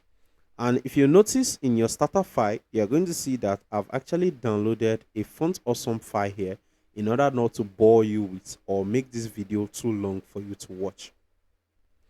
Now, all you need to do is click it, and we want to just open the CSS file. And the most important guy that we are most interested in here is the all.css. Now we need to link this in the head of our HTML in order for our icons to work. All I need to do is this. I need to just scroll right down so I can see the head of my HTML document. And right inside of here, I just want to type above here and say link. And if I click on it, it's actually going to generate this particular code for me. So all I need to do right next is just navigate, because this index.html file is in the same folder with my Font Awesome folder. All I need to do is just press dot and /. And that is now going to bring an option for me to select this Font Awesome. So click him. The next guy I'm interested in inside of this guy is just the CSS folder. So I'm just going to go to CSS, and then the guy I'm interested in is just all.css. So I'm just going to click all.css, and if I save this file now and I go to my page and reload, now I'm going to be seeing those icons. So if I come to my project now and I reload, if you look at the bottom here now, you should see that particular LinkedIn icon now working on our page. Awesome, right? Good. So now that we have only done that once, we no longer need to link him again. We can now go and copy this certain particular code from Font Awesome and then put it inside of our project, and everything will just be working just as fine. So remember, the next icon we need is Twitter. So I'm just going to go to my browser, come to this folder, just going to close this so I can come here and change my particular search now to tweet and tap. Right? So when I start tapping that, you're going to see that it's going to be bringing a lot of suggestions just right out. But now that I finished typing that, I'm just going to click this guy because he's the one I'm most interested in. Now I just need to click this particular place, and it's going to say it has copied that particular code for me. Just come to my HTML and just paste that. If I save, come to my page and I reload, you should see my Twitter icon just right next to the LinkedIn icon. And there you go. So you can see him just right there. So I'm going to do the same thing for the last guy, which is GitHub. So the moment I'm just going to close this and scroll right here. The moment I start typing Git, it is automatically going to give me a lot of icons that have that name attached to it. But well, for the most part, I'm just interested in this guy. So I'll click it again. And when it brings this pop-up, All I need to do is just click here and it's going to say copied. Come back to my code now, and then I'm just going to come right here and paste it. Now, if I save now, if I come here and I reload, you're going to see that we are going to perfectly be having those three icons right inside of there. But now we still have another problem. What is that problem? Now, if I come to my Figma design, you're going to see that everything inside of there is actually looking white. So how do we do that? All I need to do is just come to my CSS file, and I'm just going to give a color of our white color to my footer, and everything inside of footer should actually now have a white color. So I'm just going to come here and say color. And then remember, we have a variable inside of our default.css that says what? White color. So if I save this and I come here and I reload now, all the text and the icons themselves are going to now have a white color. Now we might simply just want to see the next awesome things that we want to do. Let's say, for instance, now we want to create a nice, awesome looking spacing in between these icons. How can we easily do that? Now, in order for me to give a nice spacing in between these icons, all I need to do is I only need to come back to my HTML, and right inside of here, I'm going to be giving all these particular icons a unique class that is going to allow me to do that. Now, notice just here, inside of this tag called I, we just have a class here, and this is the class that is referencing something inside of this font awesome that is giving us that nice icons we are seeing. So we do not want to mess with this particular declaration that is here, because any mistake you do, your icon is not going to show. So right after this, all I want to do is I'm going to leave a space right after it and give it a class of what? Footer icon. Now, whatever I do this to this footer icon, it's now going to be applied to this particular icon as well.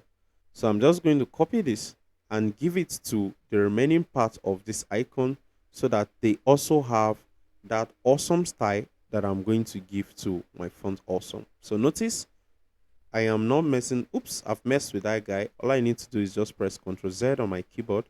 So I'm going to come in here, leave a space so that I don't tamper with this guy. And then when I leave a space and type in a new name, this is automatically just going to consider this as a new class name that I've declared. So I do not need to come inside of here and write class and come and write class again. So all I need to do now is go back to my style.css, and then I want to happily give them a padding, a margin rather. So I'm just going to come here and say I want to give them a margin of top and bottom 0, and just for the left and right I want to give them a margin of 5px. So if I save that, if I come here and reload, look at what is going to happen now. So these icons are going to have nice awesome spacing of just 5px. So if I reload, you're going to see that to the left and to the right they are going to have spacing just right in between them. And yes, there we have it. We are almost done with this particular project. Now, for the most part, I want to now remove those particular fixed property that I gave to my footer icon container.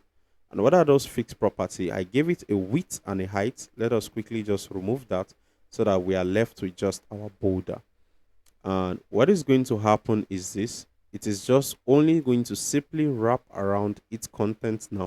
The division is only going to wrap around the content that is inside of him. So because we no longer need that guy and we use this guy for reference and demo purposes, we can now successfully delete him. Notice while deleting, I do not need to tamper with any of this closing guy, or I'm going to have a big bug inside of my code. And if I save this, let's come here and reload. We are just almost done with the project. So let's see how that looks in our mobile view, and let us see the few things that we need to adjust. So I'm just going to right click again and say inspect, and then click this like maybe one more time so that I brings this view that we are comfortable with seeing. Okay, so if I go right to the bottom, you're going to see one particular problem happening here, that these guys are actually squeezing themselves in order for them to actually get space. But well, what I could just do is I could just go right into my mobile view and just change that particular flex direction to a flex direction of column, and that should solve our problem for the most part. So remember, just right again, we did this trick. So I'm just going to copy that so that I can now go and use him inside of my mobile.css. So remember again, we are still typing inside of the media query. So I'm just going to paste that and duplicate that line again, shift alternate down, and just change the start to ends. So I'm just going to come type inside of him now. So what I'm most interested in is my what? My footer. So I'm just going to copy him, come to my mobile.css, and I'm just going to say dot footer. And what I'm going to do right inside of here is I want to change first the flex direction to a flex direction of column. And if I save that, if I come here and I reload, you're going to see that, well, these guys now are now going to be stacked on top of each other, just like we have in a column arrangement. But now we have a problem. And the problem is our text are not perfectly at the center. So one way I could actually fix that guy is just come here and say, well, text dash align, and I'm just going to say center. And if I do that and I reload, you're going to see that those text now and even the icons themselves are going to perfectly be at the center of the page. But just for backup, in order to prevent other issues that may arise, what I want to do is I want to give it a left and right padding of 30 px. So I'm just going to come right here and I'm just going to say padding. Oops. So padding, and then I want to say top and bottom to retain that same 20 px. But what I want to do now is I want to give my left and right a padding of 30 px. And if I do that and reload, this should be looking a little bit better. And then for lower fonts where this might want to break outside of the screen, it's not going to have that certain thought. But now you're going to see that my icon that I have just right here is looking too close to actually this text right up that I have here. So I might decide to just come here and select this particular container that is housing the whole icons and simply just give it a margin to the top and to the bottom. So let us quickly do that. Just going to copy this, come to my mobile.css, and then I'm just going to select that particular container and I'm going to give it a margin. So a margin to the top and bottom of 15 px, left and right of 0. And if I save this, if I come here now and I reload, you're going to see that it's going to have a spacing between that element and the footer icons. So we have done so much in this project, but we want to actually look at another problem that could arise. Now, if I come here and I just choose to leave this in a responsive mode, let's look at what is going to happen. Now you're going to see when I keep dragging this, you're going to see that this keep expanding. And notice now, this is just going to look so ugly. Simply because if someone is viewing this website from a larger device, like maybe a TV of 65-inch, this is actually going to be so embarrassing to actually display, because these guys are automatically adapting to the width of that device, and then they are having an excess and just too much of width here. So now that is why we use one specific fix inside of CSS that says max width. So look at what is going to happen now. On my first section, I can just come here and say, well, I no longer want it to have a width when it has break and gotten just right ahead of 1500 px. So that is going to make my work easier for the most part, and I'm not going to be having this ugly look happen whenever it is my website is being previewed on a larger screen. So I'm just going to come here and we're going to do this fix right inside of my style.css. So for all the section, all I need to do is this. My main section, which is the first section, I'm just going to come here and say, well, I want my website to have a max width of 1500 px. And if I do that and save, you're going to notice one problem that is going to happen now. Notice now we increase this width to 1000 1748 pixels. Now, if I reload, you are going to see that anytime the width is greater than 1500, it is now going to be leaving an extra space just to the right here. And you could see this is giving us issues for the most part. Well, one way we could fix this is using that trick that we learned earlier by just coming here inside of our code and now specifying that we want it to have a margin of left and right of auto. So if I've had a margin right here before that I've specified for my top and bottom, I might want to keep it. But since I don't have any, I'm just going to say margin 0 and then auto for left and right. If I save that, that is going to actually now move this guy perfectly to the center.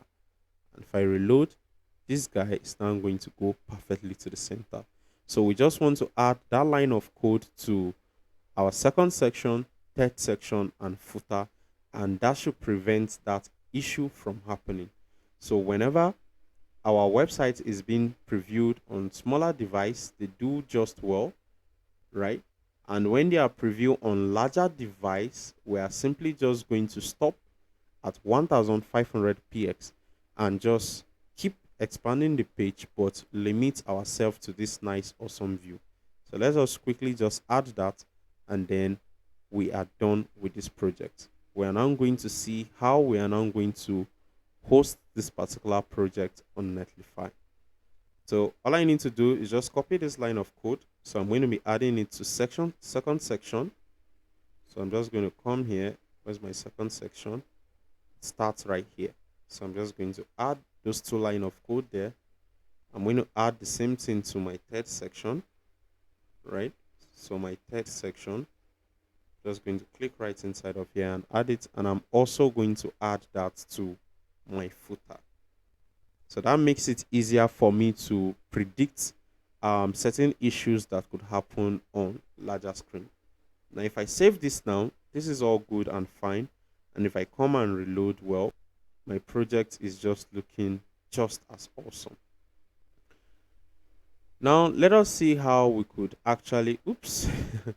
Yeah, so if I reload, that guy should be fixed. It's because Chrome didn't actually realize I'd exited the mobile preview. So now you could see that we have now successfully built this project all from scratch. And now let us see how we are now going to host this particular project. So I'm going to close this other extra tabs right here. Now let us go to netlify.com, which is going to help us to host this program just for free. Now, what we want to do in Netlify is we're just going to log in. We used one method of actually hosting our project before, which was using the local method by just saying deploying a manual project, right? But now we're going to see how we can now deploy right from GitHub. But if I come to my GitHub page and I reload, you are going to see that this GitHub is not going to carry all those changes that we have made on our local folder. And in order for us to see that guy, let us come into our starter file, right? And you are going to see that our index.html and other files are not added here. So let us quickly add that guy using git commands inside of our terminal. So all I need to do is just come to the top, click terminal, and choose new terminal. So right inside of here now, I just want to type in a few commands inside of here. One of those first commands that I want to type is I actually want to see the changes that I've made to this file. Now notice this is pointing exactly to our DX1 column design. Please, if it's not pointing there, you're certainly going to have a few errors. So all I need to do is do git status in order to see all the changes that I've made so far. And you could see it's going to tell me I modified my default.css file, and then I added a new file that are not yet tracked. So how do I actually track those changes and make GitHub actually know that I made those changes? All I need to do is come here and do a git command known as git space add and space dot. Now this is now going to track all the changes that I've made so far. And if I come to my terminal and run git status again, I should be able to see that those guys are now green. But after adding, the next thing I want to do next is to actually commit, which is just giving these particular changes that I've made now a particular name that makes it easier for me to know that this is actually what I've done just right with that name. So to do that, I'm just going to use a git command, say git commit -m right in my terminal, and then the next thing I'm going to do is just put in that double quote. And after putting in that double quote, I simply just want to type in the particular commit of my choice, which is just a regular message that I want to reference that guy. So I'm just going to say completed starter project. So starter project. And if I press enter, it is now going to do all those little magic behind by just naming those particular changes that we've made that completed starter project. Now the next thing I need to do is just say git push, and then it is going to push this particular code that I have locally on my system to my GitHub page. Okay, now immediately it's just finished doing this. And if I come to my page now, my GitHub page now, and I reload, I'm now going to happily see that now I now have those particular changes that I've made. And you could see that already. It says completed starter project. So I come to my DX1 column design itself. You are going to see that it should be having that changes right after this starter folder. So it says completed starter project. So let's come to Netlify and quickly host that project that we have built. So remember, you did not need to use that guy if you had an issue with your Git. You could just come here and say add a new site and say deploy manually. And if you say deploy manually, it's going to ask you to drag that folder. And all you need to do is just open your particular folder that you have earlier, and what you are going to need to drag on there is your starter folder. But because we have done this earlier before, I won't be using this method. I'm just going to go back to my Netlify page. Now that I've successfully been able to make these changes that I made offline now appear on my GitHub page, all I need to do now is now deploy that particular project from my GitHub page. I'm just going to click add a new site, and I'm going to choose import an existing project. And when I say import an existing project, it is now going to give me several options here. And for me, the Git provider that I'm using is actually GitHub. So I'm just going to click GitHub, and then it's going to ask me to sign into my GitHub account right here. And when I do that, it's going to say authorized. That if I give Netlify actually the authorization to be able to see and edit my repositories. So now all I need to do is just find that particular repository. And for me, it is DX1 column design. So I'm just going to click on that. And then right here is going to bring a lot of options for me. But what I'm most interested in is this basic build settings. So remember here, it's saying we should choose a base directory. If you look at our project, you're going to see that we do not have an index.html file here, and that is going to give us an issue if we just proceed right here by saying deploy site. So our base directory now is actually this file with this folder, which is our starter. So all I need to do is I'm going to type in here starter, because starter is the particular folder that holds our index.html file and all the other files that we have in order to preview our website. So I'm just going to click deploy website here, and then we should be all good and fine. When I do that, it is now going to start processing and saying site deploy in progress. If you wait for maybe like say 30 seconds and it hasn't given you a link here, all you need to do is just reload this particular guy. So if I click reload here now, it should give me a particular link that I should be able to share with my friends, and I can also preview what I have done. So you could see it says NS Shore, and this guy is just too long, right? So I can just come to domain settings and then come to options and click edit site name. So I can reduce this to a name that is going to be easier for me to share with my friends. And for me, I can just choose DX column 2.